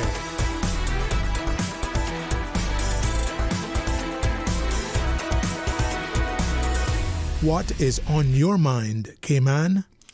Welcome back to Talk Today. And before we take a call, let me just read this short WhatsApp message. And they're referring to the caller who was saying that there was nothing to entertain people, nowhere to take them anymore. The message is saying, good points by the caller. There is no infrastructure and nowhere to add infrastructure, yet so many are hell-bent on bringing larger and more cruise tourism. So let's go to the phone lines. Good afternoon. You're on the air with Talk Today. Good afternoon. How are you? I'm fine. And yourself? Not too bad. I just wanted to point out that I respect the caller before. Mm-hmm. I remember as a young person moving back to Cayman, just trying to be a part of our culture, going to school overseas and moving back. He was very integral in me learning a lot of the history that he knows, and I respect that. And to see that he has the focal of how political things could have been in regards to the pier, seeing it for so many years being talked about, whether it was going East End or Georgetown, which is your town. There's hardly any pier that's not in your town, unless you're going to be rid with your town and then call it another town. It's integral to see that he's of a generation talking about it for so many years. And it's something that had to be done or must be done. However, I give and take to the persons who don't see the necessity. I haven't heard anyone that has businesses in town call in on the show, and I've been attentively listening. And I also heard the taxi driver or the tour bus driver that called in as well, where we're going to put them. Which the gentleman before myself actually outlined that, yes, you get 20,000 on the ballot of it, but that's not the actual persons who come off. And I've been in tourism for almost 22 years, starting from listening to that caller before, when he was in his active role. And it has nothing to do with, let me just put it this way, politically, the tenders, as you said, I'll repeat, do make a lot of money. And when we're asking the repetitive question, where is the money going to come from? The money would have came from giving it to the tenders to actually put into the pier being built, and the taxes from that per head, per person. So it's a repetitive, rhetorical question in a sense, which we need to discuss more. I agree, with whom may not have been reading or up to the time of what to come. Mm-hmm. But there are a lot of political ways too, because what would we really be doing? The tenders would actually lose. That's the point of it, point blank. They would be out of jobs. Right. Basically, that is point blank. And yeah, they're directly connected to that. You got to say it. These are 50 years of people tendering from generation to generation, and they would be out of a job, technically, so to speak. And that is the fact of it. But where is the money coming from for us to pay for it? It would start with what they would get, one off. And then we move from there. But, I mean, it's a mixed view. Environmentally, it's business. Like I agree with the caller before again on another point, which is half the persons that voted don't really care who works in there. If their cousin was in there, maybe they don't. But I'm located downtown, and I'm actually there. I'm actually interested in the pier, and it's been on generations before me. So everyone has been looking for downtown Grand Cayman, Georgetown to look the way we wanted it to look in terms of business, unless we complain about Singer Frogs is gone. They were waiting too. They didn't get I don't know what their demographic was. Hard Rock was the last. They were waiting. I don't know how their demographic were looking too, but I'm sure they were waiting. You mean they were waiting for the pier? They were, because this has been discussed. I don't think they would have invested only to have local tourism at all in downtown. And knowing that the numbers are the way we speculate it to be, off and on, slow season and high season, it's really debatable. It's a debate that has to be had, because there, even to the persons, like I said, that are not calling in, that are downtown, I don't know if they're aware of what's happening. They should be. But I'm going to call because I'm affiliated with it. And it's a generational thing. I mean, there are several businesses downtown that do depend on that. I remember years ago. So are you in a business that depends directly on cruise ships? Not directly, because like I said, as regards to the demographic of, let's say, Hard Rock, mm-hmm. they were directly, because a local local residents could not sustain that only. But I am both ways, and it would be nice. Give me a factor of the matter. Local small businesses relatively go up to about 75% of Cayman's businesses, excluding the medium and the large businesses like the Ritz, etc., etc. But there are small businesses that do depend. Well, innovation is something that you can't put a time frame to. Let's put it to that.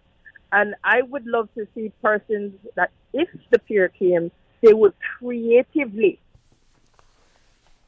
be innovated or put the initiative to the fact of creating a business to accommodate and make money as a Cayman.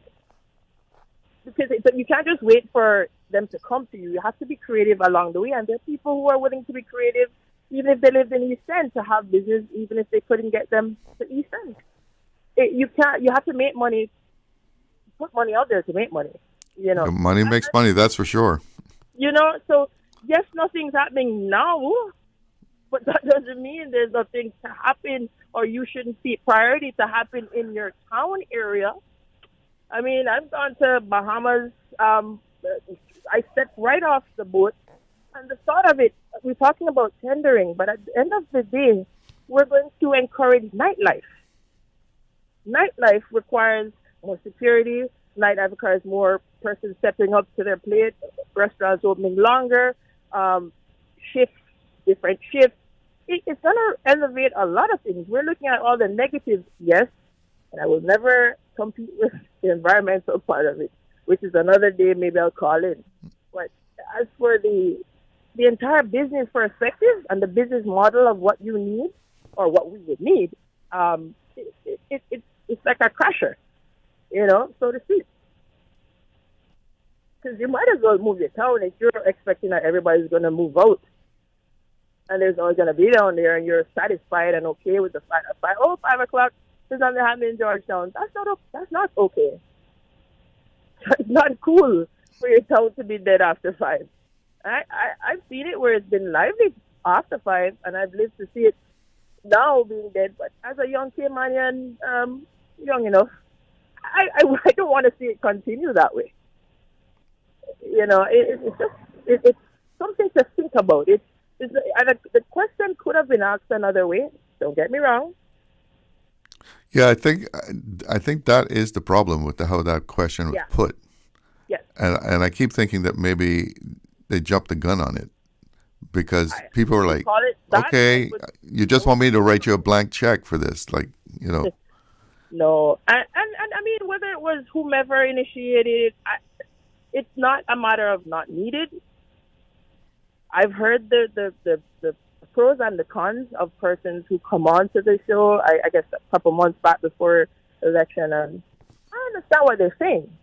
They're saying they're not against the peer, but at the same time, they're not saying they're for it anytime soon, because you only have a small window to lose it. Give you an example, and I'll rid of myself. Sorry, I'm back to work from lunch. Pirates Week. Yeah. I remember when we were about to give up the franchise of Pirates Week. We wanted something else. We wanted to give, but any other Caribbean country that had grabbed that, if we gave it up, you would never get it back. You'd have never got it back. And that's just to show you, we have to have a research and development of everything, every project that we do. But we can't wait until the opportune today, tomorrow, when we're looking at it. We don't have any information that's consistent to say, let's pull the plug here, let's pull the plug here, and have the actual business plan for it. I remember when the port was supposed to be in West Bay. I don't know if anyone remembers that. Yeah, Red Bay was also proposed at one time. An option, right? Because we had a new product in West Bay. But is that how we're going to swing and lay ourselves every day? We have to have something. So, and where it never changes because another government comes in and you just add to it. We can't keep denouncing everything that comes about. We have the product. We have the people. The training must come, because there's nothing that I can sing or swing and my accent can't change. However, because normally I would call in, I'm speaking Jamaican every day because I grew up in Jamaica. But we don't need a lot of immigration is another thing, that's for sure, because I feel uncomfortable when I'm only seeing foreigners. Is that something that we can't comprehend? Like, why can't we comprehend it? We can do it. We were disciplined. I'm disciplined. I've learned from the best. I was trained by a Caymanian, and several Caymanians after that. A great manager makes or breaks you, and I guarantee you, the HR managers are to be responsible of as well if we devote from the peer, if we go off from the peer. Because I remember I was applying for a job, and if the HR manager didn't believe in me, or the managers who were Caymanian, I would not have gotten that job. Well, thank you so much for your call. You've given us a lot of food for thought. Thank you. Have a good afternoon. And a quick WhatsApp message here. They asked and the people answered. Twice as many Caymanian voters do not want piers built, period. Well, that's one person's view of it. I think we have to go to a break here. Stay cyber secure with Cayman National. Here are a few tips that will benefit you. Ensure to log out completely when you finish any online banking activities. Be aware of phishing attempts and only click links from trusted sources that are sent from your device through emails and messages. Remember, Cayman National will never ask you for your credentials. If you suspect a fraud attempt or that your account has been compromised, please immediately contact our customer support team at 949-8300. Subway and Oreo has changed the dessert game. Introducing the Oreo Footlong Cookie, a full 12 inches of chocolatey, creamy goodness. It's big, it's bold, and it's here for a limited time. Perfect for sharing or not. We won't judge. Want it fast? Order ahead with the Subway Cayman Islands app for quick pickup and earn loyalty points. Or get it delivered straight to your door with Bento and Let's Eat. Don't wait. Treat yourself today. The Oreo Footlong Cookie is calling your name. Subway. Eat fresh. Snack sweet. Did you know that Doctors Hospital provides urgent care services 24 hours a day, 7 days a week? And Doctors Hospital's urgent care physicians have access to the most advanced MRI and CT imaging in the Caribbean, providing reliable diagnostics when you need it most. When you need quality urgent care for an illness or injury, Doctors Hospital is here for you 24/7. Whether it's a migraine, chest or abdominal pain, shortness of breath, broken bones, or another urgent need, Doctors Hospital at the top of Walker's Road. Urgent care right now. Freedom, Cayman Brack. Freedom, Little Cayman. Soft breezes, blue waters, no traffic. Unwind and rejuvenate your mind, body, and soul. Sister Island Staycations, a taste of freedom. Discover all that our sister islands have to offer. We were on the edge of a breakthrough. I knew the substance was extraterrestrial, but I didn't realize. Aunt Angie, what does this have to do with managing my insurance? Well, long story long, the entire lab exploded, and the radioactive sludge went everywhere.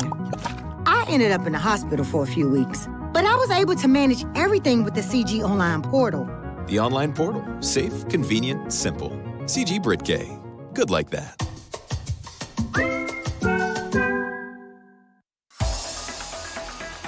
Radio Cayman's Talk Today.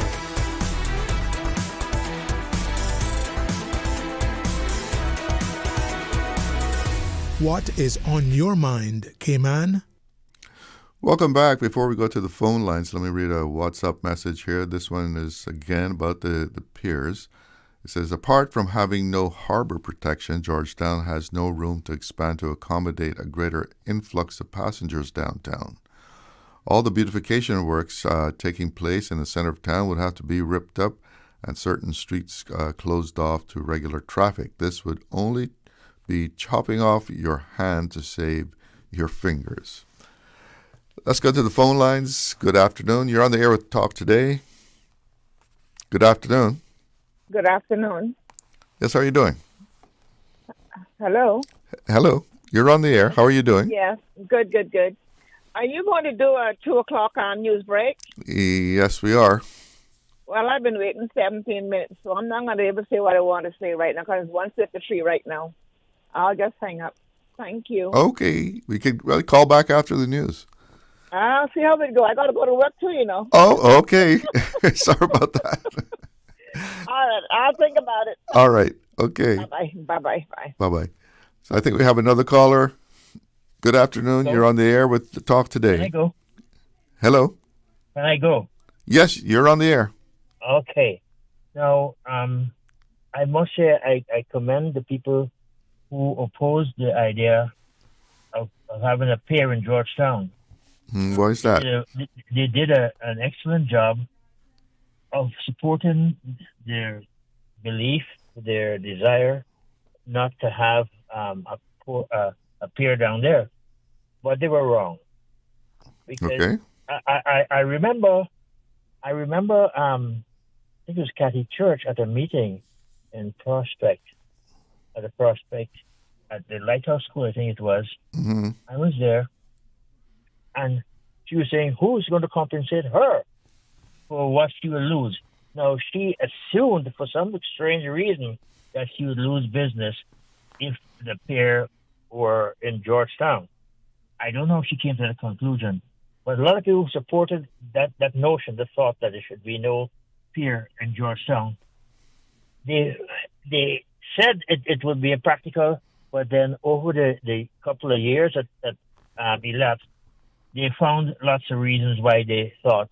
Initially, they didn't have those reasons, but they looked for things which supported that theory, that there should be no pier down there. But I have had people for years who have been coming from various parts of North America and Europe by cruise ship.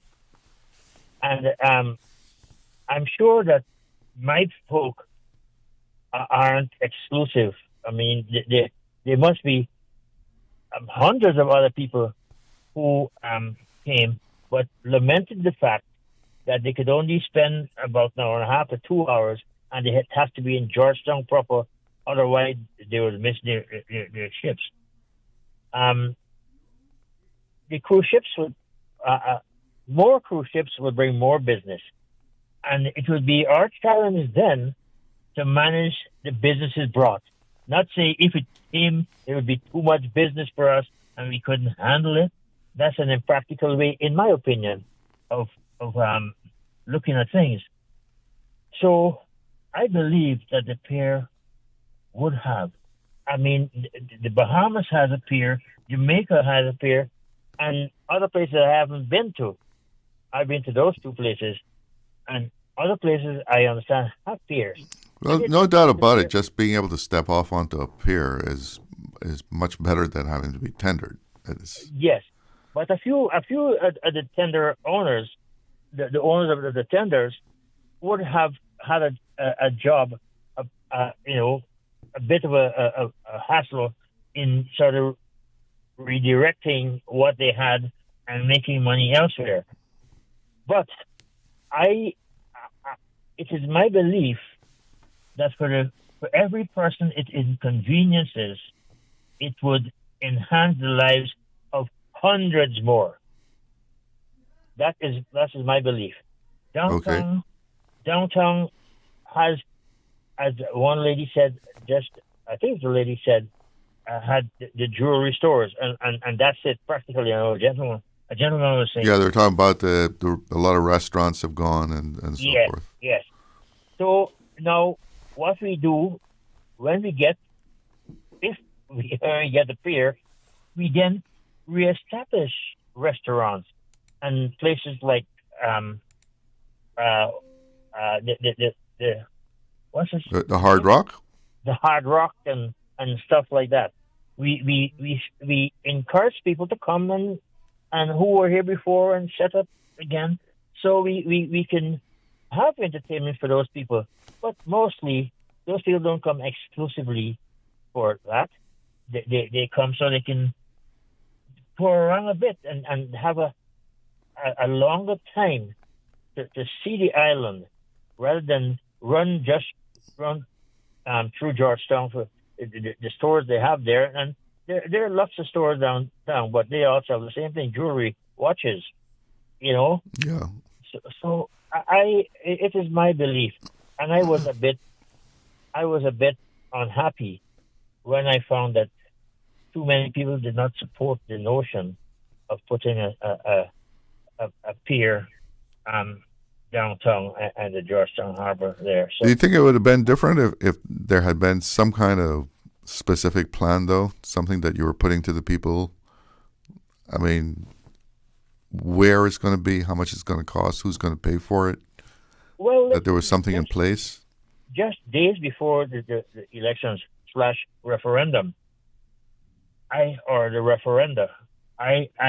heard somebody mention that the cruise ship people are going to pay for it, and ultimately we would not have to pay for it. Somebody said that. Well, I mean, we didn't know that. I mean, and I don't know if that's actually so. Well, that's what I heard. And in the very first instance, once the notion was floated, that's what I heard. I heard the cruise ship people saying, we will build a pier, and, you don't have to pay us. I think that was a plan in the past. I think that was put forward some years ago, but I don't know what the status is now. I don't know, but somebody said that on the air, right here on Radio Cayman. Somebody said that that we wouldn't have to pay for it. I would have liked to explore that possibility, see if that is true, and see whether we have to pay for it, because it's important to these cruise people that they have a pier and they can.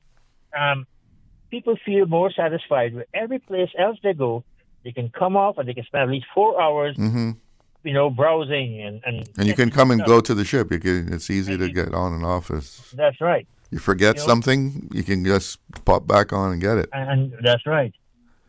So I still am grieving over the fact that more likely than not we will not have that pier. I would have liked to see that in my lifetime, and be assured that, if I'm wrong, I'm proven wrong. I don't think I'm wrong. I think the pier would have been a good thing. I think the pier potentially is a good thing, and I think that it's something we should rethink. Well, thank you for the call, because yes, it's time for the news, so I have to say goodbye to you, but thank you for your input. It's 2 o'clock, so let's go to the newsroom. Radio station. Radio Cayman is the voice of the Cayman Islands. From Radio Cayman's newsroom, this is Headlines. The headline news is brought to you by Kirk Market. With a look at your latest headlines, I'm Javi Ebanks. The Mosquito Research and Control Unit, in partnership with CARPA and regional agencies, marks Caribbean Mosquito Awareness Week 2025 from the 12th to the 16th of May under the theme Stop Disease Transmission, Start Source Reduction. While the Cayman Islands is free of current mosquito-borne disease outbreaks, the presence of the Aedes aegypti mosquito and international travel poses ongoing risks. Officials stress the importance of reducing mosquito breeding at home through simple preventative measures such as clearing standing water and keeping gutters clean. MRCU continues to do regular inspections and educational efforts, urging residents to take action in safeguarding their communities. In regional news, the Eastern Caribbean Supreme Court has derostered Justice Sean Innocent, a Grenada High Court judge, after he was charged on the 28th of April with assault with a deadly instrument. Granted bail ahead of his June the 23rd court appearance, Justice Innocent has been removed from the criminal court duties to minimize disruptions, with a replacement set to take over starting the 1st of June. The Caribbean Supreme Court underscores its commitment to upholding the rule of law while respecting Justice Innocent's constitutional right. In Trinidad, Police Commissioner Erla Harewood Christopher plans to appeal a High Court ruling that upheld her suspension by Police Services Commission as lawful and necessary. Justice Christopher Sukan found that the PCS acted within its authority when suspending her on the 31st of January amid a police probe into the procurement of sniper rifles. Despite Director of Public Prosecution stating there was no realistic prospect of conviction, Senior Counsel Pamela Elder confirmed that Harewood Christopher's return to her post and advised her to challenge the ruling. The commissioner, whose tenure ends on the 15th of May, expressed gratitude for her legal team, stating that she had been vindicated. That's your latest headlines. I'm Javi Ebanks. www.radiocayman.gov.ky. Check out our social media pages: Facebook, YouTube, X, formerly Twitter, Radio Cayman Headline News.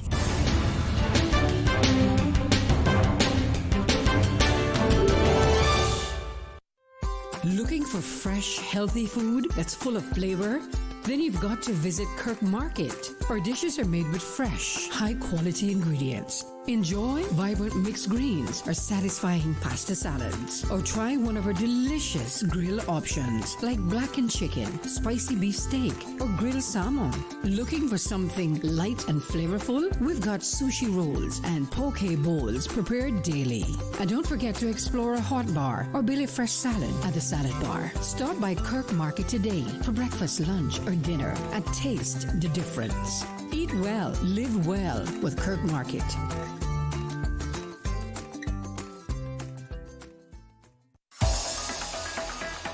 Radio Cayman's Talk Today.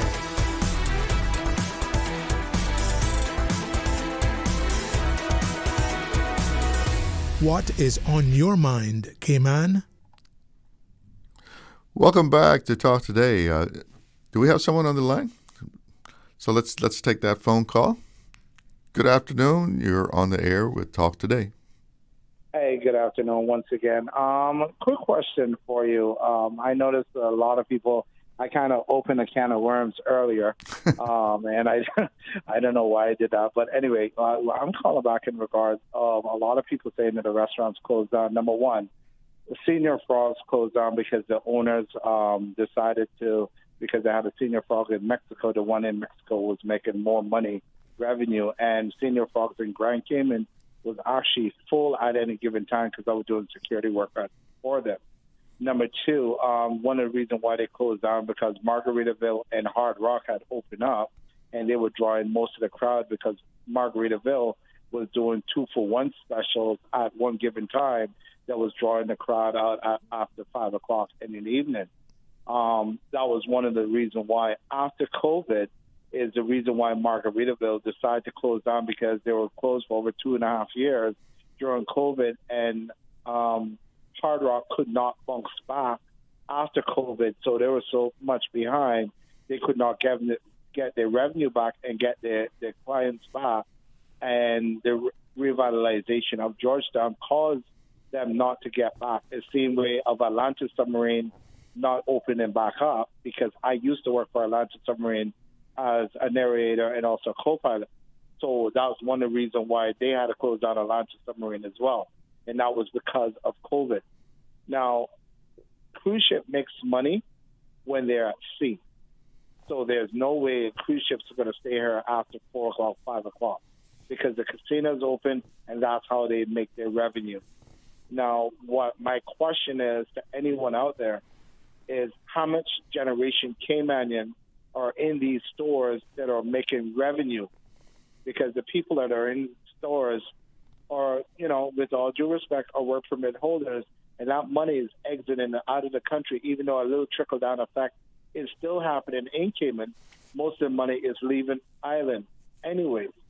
So there's no Generation Caymanian that's going to be in the jewelry stores or in the most of the stores in Georgetown. And you might get a finger of Caymanians in the store where before it wasn't like that. All right. Well, thanks for calling back. Okay. There you go. I know people were mentioning Hard Rock, and I remember when that was in big operation. It was a place to go. The manager there telling me that I think it was they had one down in St. Thomas, and that only opened for the cruise ships. They ran their schedule according to when the cruise ships came. Cruise ships left, they closed down. I guess the local population just couldn't support the effort. It wasn't worth it. So they just were open for a short span during the day while the cruise ships were in. We have another caller. Good afternoon. You're on the air with Talk Today. Good afternoon, Mr. Channel. Yes. How are you doing? Fine, thank you, sir. Is there a particular topic there is first open mic?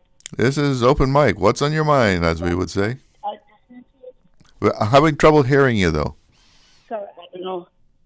Are you hearing me now? Yeah, coming in loud and clear. Okay, I don't know what happened. Maybe I was in position. I said, I want to change from a different topic altogether. Okay. Nothing political, so I don't want to, but I think it's politics. I got tired of hearing that now. Okay. But it is about Cayman. Uh-huh. So I'm still proud to be that I'm supporting for Cayman. I would like for you, or if you can, or tell me, is there a dress code to go into any government establishment, like, for instance, the immigration department, the glass house? I know Parliament.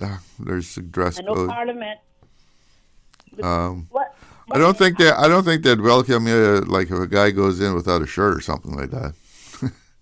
No, well, why I asked, because I went to the old immigration, on Elgin Avenue a few weeks ago, and there was a lady there. The security guard was there, and she said there is a dress code. I had on not a naked blouse, but a no sleeve blouse with a high cut neck, so it wasn't nothing exposed and right up to the throat. Yeah. And she told me that I could not come into the government building with that because they have into the immigration. Let me get straight. Because they do have a dress code. You cannot be. You must be covered up top and bottom. No minis. No nothing above the knee. Well, nothing above the knee? Yep. This is the dress code. That sounds like church or something. No, but I mean, well, they don't want, like the minis, short butter riders and stuff going into the government building. Going into the immigration.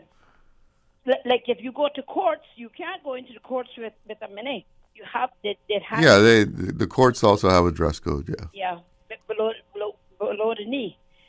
But I went into the works department this morning and I seen some dress codes there. I think, and I hope that the people now that are trying to clean up immigration in every shape and form is listening, because some of those dress codes are very, very inappropriate to be going into. They're very exposed out there. They're on the wear. Some of them is way up above. People sitting on G strings and they're way up above the waist, and then they got off these short cut off blouse, so you see half of their body between that, and then it's open in the front, very exposed, just barely covering their breasts. I think as a Cayman was It's supposed to be a Christian foundation, so we've been trying to maintain a good dress code, a decent dress code. Well, I think that we need to put some weight on that it needs to come decent dressed a government building. At least this is supposed to be Her Majesty's Immigration Services. It's not belongs to the public. So if one government entity has a dress code to you need to present yourself, I think we need to put that across the border. Yeah, well, I would think that they would have one dress code for government buildings. But I don't. You know, I really have my doubts about if they told you about you have to have a skirt that is above the knee. I doubt that. I have. On the knee. Eh? On the knee. On the. Not above the knee. Right. That you can't. It can't be above the knee. I don't know. That doesn't sound right to me. Another lady came in with a short dress, and the security guard told her no, she could not go into the immigration department. So I asked the officers this morning at Works Department if they know if there is a particular dress code, and she said not as she aware of. She have heard people say that the main immigration building on Elgin Avenue, she have heard people say that they told them that there's a dress code, but I would think if it's a dress code for one part of immigration, it should be for the other. Yeah, or even straight across the board for government buildings. Across government buildings, yeah. But I mean, even just immigration, that if one immigration is upholding a dress code, it should be a dress code for everybody. Should be. Okay. Just put it out there. I told a girl I would inquire to find out because the dress codes I see this morning was very, very inappropriate. All right. Thank you. Well, thanks for the call. You take care. So, that was interesting. Can't come in the building if your skirt is above the knee. Do we still have a caller on the line? We have another one? Good. Okay, good afternoon. You're on the air. Good afternoon. Afternoon, Mr. Challows. Johan Moxham. How are you doing, sir? All right, and you? It's great to hear you back on the radio waves. Grew up on your voice and everything else, so welcome home. Thank you. Mr. Challows, I was stuck in traffic and I was listening. You know, you always run a good show. But, you know, the concept of the port and the referendum came up. And I just wanted to say, I heard one caller say something to the effect of the cruise lines were going to build the port and then the government wouldn't have to pay anything. And I think just because, you know, I was involved and hold a particular position, I think it's important that Caymanians understand that there's nobody on this planet that's going to build you anything for free. There's nobody that's going to give the government of the Cayman Islands anything for free, especially if there's a cruise berthing facility or project. Back in 2018, 2019, when the PPM had their plan together, that project was going to cost somewhere between $250 and $300 million. Now, if you fast forward to present day, 2025, it is impossible for the pricing to be anywhere similar to what it was in 2019. So therefore, we can easily anticipate that the cost of that project would have been north of 300, 350. Right. And God knows how much it goes. But I just wanted to say, just because there are people like myself who fear for the consequences of ambition, don't get me wrong. People, the government provided, Minister Bryan provided the country with an opportunity to have a say in a non-binding referendum. And unfortunately for the pro-port and the government of the day, it was an overwhelming sort of result where nearly 12,000 people said no to the question, which was specifically, do you support the government building cruise berthing infrastructure? That was nearly 12,000 people that voted no. Over 5,000 people voted yes. So you're looking at a doubling up of the no votes versus the yes votes. But for me, the bigger issue is you can't expect for anybody to make a decision or an informed decision unless there's actual information, credible information that is verifiable, that is shared with the public. But what's worse, our people need to understand There is no corporation that is traded on the stock exchange or has investors and owners that is going to build anything in the Cayman Islands for the Cayman Islands government for free. So I just wanted to set the record straight and say, will the time come where this topic comes up again? Who knows? That's up to the powers that be. But we have to be smarter. We need to understand there's no such thing as a free lunch, and nobody is building anything in the Cayman Islands for the government of the Cayman Islands or the people of the Cayman Islands for free, especially if it could cost $350, $400 million. Yeah, they might put the money up front, but they're going to get it back somehow. Yeah, but the way that it's marketed, people are legitimately thinking that this is some sort of gift being given. And again, I don't believe in Santa Claus. I believe in Jesus. And if Jesus is not doing it for us, the average man can't do it for us. Because sometime in the past when one of these proposals, I don't know, it was the last one with the PPM government, I think there was some kind of a proposal where they would put the money up front. Yeah. And then it would come back to them, I don't know, through waivers of, the head tax or... Mr. Chalo, where the PPM messed up in 2018, 2019, whenever it was, what caused them was you had the leadership of the PPM then saying exactly the same thing. We're not paying for it. We're not paying for it. We're not paying for it. We're not paying for it. Then the CEO of Royal Caribbean came down. He went on to Woody DeCosta's show at, what was that called? Rooster FM. And Michael Bailey then said, oh, by the way, the way how we're going to get this back is we're going to take $2.35 or $2.32 off of the head tax, which was like $5, and we're going to pay that, and we're going to take that money, and we're going to ensure that you guys have, as a jurisdiction, 3.5 million cruise passengers annually, and that's how you pay for it. But Mr. Chalo, the problem is you got to have an appreciation for Cayman's carrying capacity. At the time in 2018, 2019, we were looking at 1.8, 1.9 million cruise passengers annually. They wanted to jack that up to 2.5, 3 million passengers, but you got to be realistic. Where are you going to put all these people? Do you have the infrastructure for the roads? It's one thing to build a facility. It's about a cruise berthing facility, but it's all about the ancillary things that go along with that. Public restrooms. You got that many people walking on the street, you better have somewhere for them to go. Preach, Mr. Chalo. Preach, sir, because I can tell you now, we're born and grown in Cayman, and you can't go to no public restroom in Georgetown. Now, if you're in the middle of Georgetown, you just can't. There's none. Mm-hmm. You know what I mean?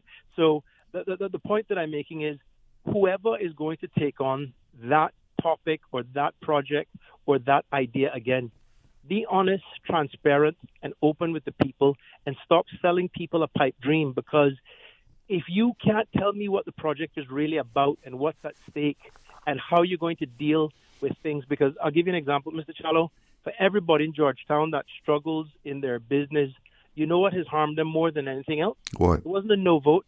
It's the Georgetown revitalization project, sir. Sir. Yeah, a couple of businesses closed down, I'm told. Yeah, I'm not downtown that much, but I was told a couple of with coffee shops or something that closed. Well, sir, if you can't get access to a shop because you're under construction and you have to be diverted away from the shop, and already there's no parking in Georgetown. Sorry, there's very limited parking in Georgetown. That is a failing by the revitalization project planning committee, because they had to anticipate that, and look at what it turned out to. Like, if some people might think it's pretty, but all I'm saying is if you don't start off with a good plan and if you don't adjust on the fly to make sure that the plan works properly, people suffer, people struggle, businesses struggle, and that has contributed to the demise of Georgetown even more, in my opinion, than the failure to have a cruise berthing facility, because we just don't think things through. We do things on the whim. The project was supposed to cost X. It ended up costing Y. And the question is, did we get value for money in that? Probably not, in my opinion. But, hey, we're going to do the same thing again because there's zero accountability when it comes to how public funds are spent. So watch this movie, watch this train, and see the next one come by, you know what I mean? Because that's what we seem to do. And my heart bleeds for anybody that is struggling I'm not anti-cruise. I'm not anti-tourism. I'm not anti any Caymanian because there's so few of us. We all got to try and work together.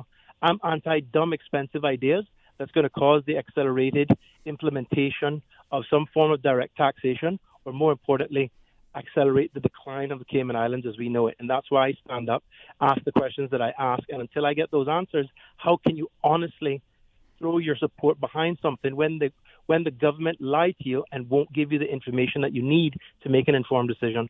So I'll just leave you there and remind the public, there is no free lunch and nobody's building anything for the Cayman Islands for free. Definitely no free lunch. All right, sir. Thank you so much for the call. All right, Mr. Shallow, take care. You have a good one. We have more callers? Time for a break. So let's take a break. Hungry? Need Subway any time of the day? Yeah. We've got you covered. Subway at Anderson Square, Centennial Towers, and Countryside Shopping Village is open 24/7, serving up fresh, delicious subs anytime you need them. And for your weekend cravings, West Shore Center is also open 24 hours on Friday nights and until 1 a.m. on Saturdays, because it's never too late for a great meal. Skip the line and order ahead with the Subway Cayman Islands app, or get your favorites delivered straight to your door with Bento and Let's Eat. Fresh, fast, and always here when you need us. Subway. Eat fresh. Accidents and illnesses can strike without warning. Ouch! When it comes to urgent care, every second counts. At Doctors Hospital, we have a dedicated team of experienced doctors and nursing staff available to you 24 hours a day, 7 days a week. Don't waste time in an overcrowded emergency room when you need urgent care. Whether it's a broken bone, a severe infection, or a sudden illness, trust in Doctors Hospital's unwavering dedication to providing the best immediate care. For complete urgent care when you need it the most, choose Doctors Hospital, located in Georgetown, 16 Middle Road. Shipping to the Cayman Islands is fast, reliable, and seamless thanks to Cayman Airways Cargo. Need it faster than ocean freight? Cayman Airways Cargo offers multiple cargo flights to Grand Cayman from Miami weekly, so your packages, whether big, small, or in between, will arrive in no time. You can even use a Cayman Airways Cargo US address for your online shopping. Cayman Airways Cargo is also the only carrier providing air freight services for Cayman Brac and Little Cayman. Contact us today and see why Cayman Airways Cargo was voted as Cayman's best cargo and logistics company in the Best of Cayman Awards. For details, visit CaymanAirways.com/cargo. Stay cyber secure with Cayman National. Protect your computers and mobile devices with security software to defend against cyber attacks through viruses, malware, and other online threats. Be aware of unsecure Wi-Fi connections when in public. If you need to access your online banking or sensitive information on your mobile devices, try disabling the Wi-Fi and switching to data from your mobile network. If you suspect a fraud attempt, please contact our customer support team at 949-8300. The best foundation you can wear is glowing, healthy skin. The offices of dermatologist Dr. Wayne Porter specialize in enhancing your skin's well-being. Whether you're seeking advanced skin care, including any skin cancers, Botox, filler, cosmetic skin enhancements, or simply looking to reduce wrinkles, Dr. Porter offers a full-service dermatology and dermatological surgery practice. For more information, email drportercayman@gmail.com or call 946-9020. That is 946-9020.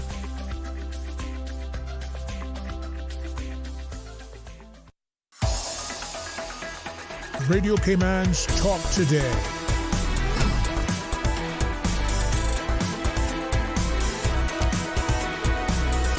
What is on your mind, Cayman? Welcome back. We've got less than 5 minutes and we've got a couple of callers, so let's get straight to the phone lines. Good afternoon. You're on the air. Charlo? Yeah. Yes, just calling you again quickly. Make it quick because I got another caller to try and get in here. Mr. Moxham talked about hypocrisy. I won't go into that. There was a plan to build pier in West Bay. Perfect thing with Captain Paul and Captain McCoy and Bob Soder totally agreed with it and so forth. You should ask Mr. Moxham why, if they oppose that strictly political. He also said hypocrisy. He had said he would not run for politics, but he did.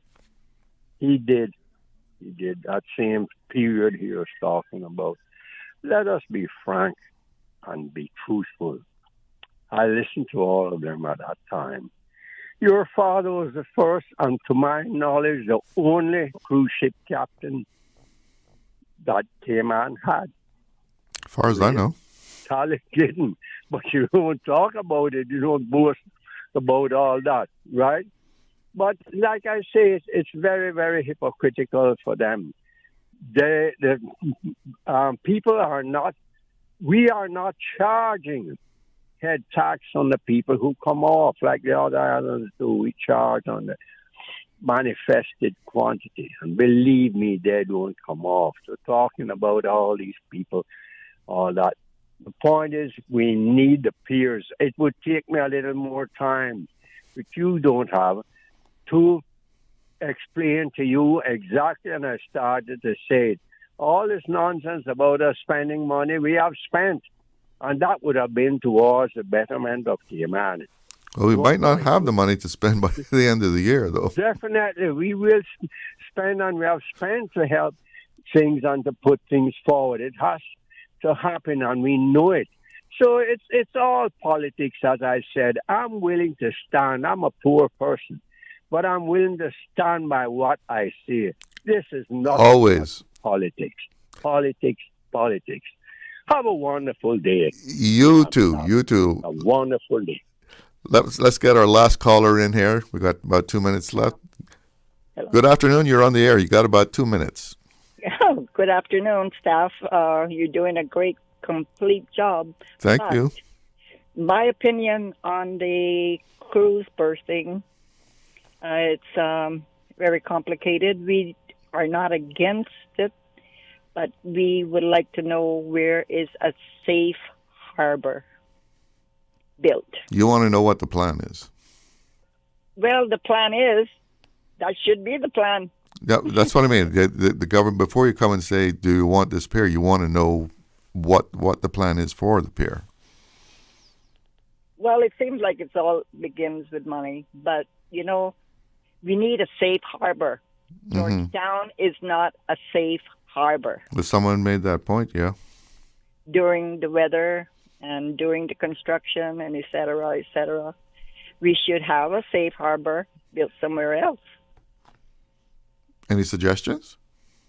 Well, pick out the spot, and I'm sure they'll go for it, but it's not working that way. According to tourism, I've been in tourism since 1968. I'm not against tourism, but against the safe harbor of entrance. Okay, well, thank you so much for the call. And according to that security problem at the government places, the dress code? She would have a really hard time being at the port when thousands are coming off naked and walking the streets. I mean, honestly now, we have thousands of people walking the streets just practically naked. You should be in a travel trip magazine, you know, dress properly before you walk our streets. You know? And I'm sure we won't have too much respond on that, according to the cruise line. But anyhow, have a good day. You too. Thanks for the call. Have a good afternoon. You do the same. Well, that's it for Talk Today. Thanks for joining us. Take care. Talk Today is brought to you by Subway, open 24 hours in Countryside, Anderson Square in Georgetown, and Centennial Towers in West Bay. And by the Ministry of District Administration. Explore your history, explore your land, explore your sister islands. And Cayman Airways. Call them on 949-2311 to book your nonstop flights to Los Angeles and Panama. And Doctors Hospital. Peace of mind is important when life happens. Doctors Hospital, always there for you. Call 949-6066. Talk Today is also brought to you by Mike's Builders.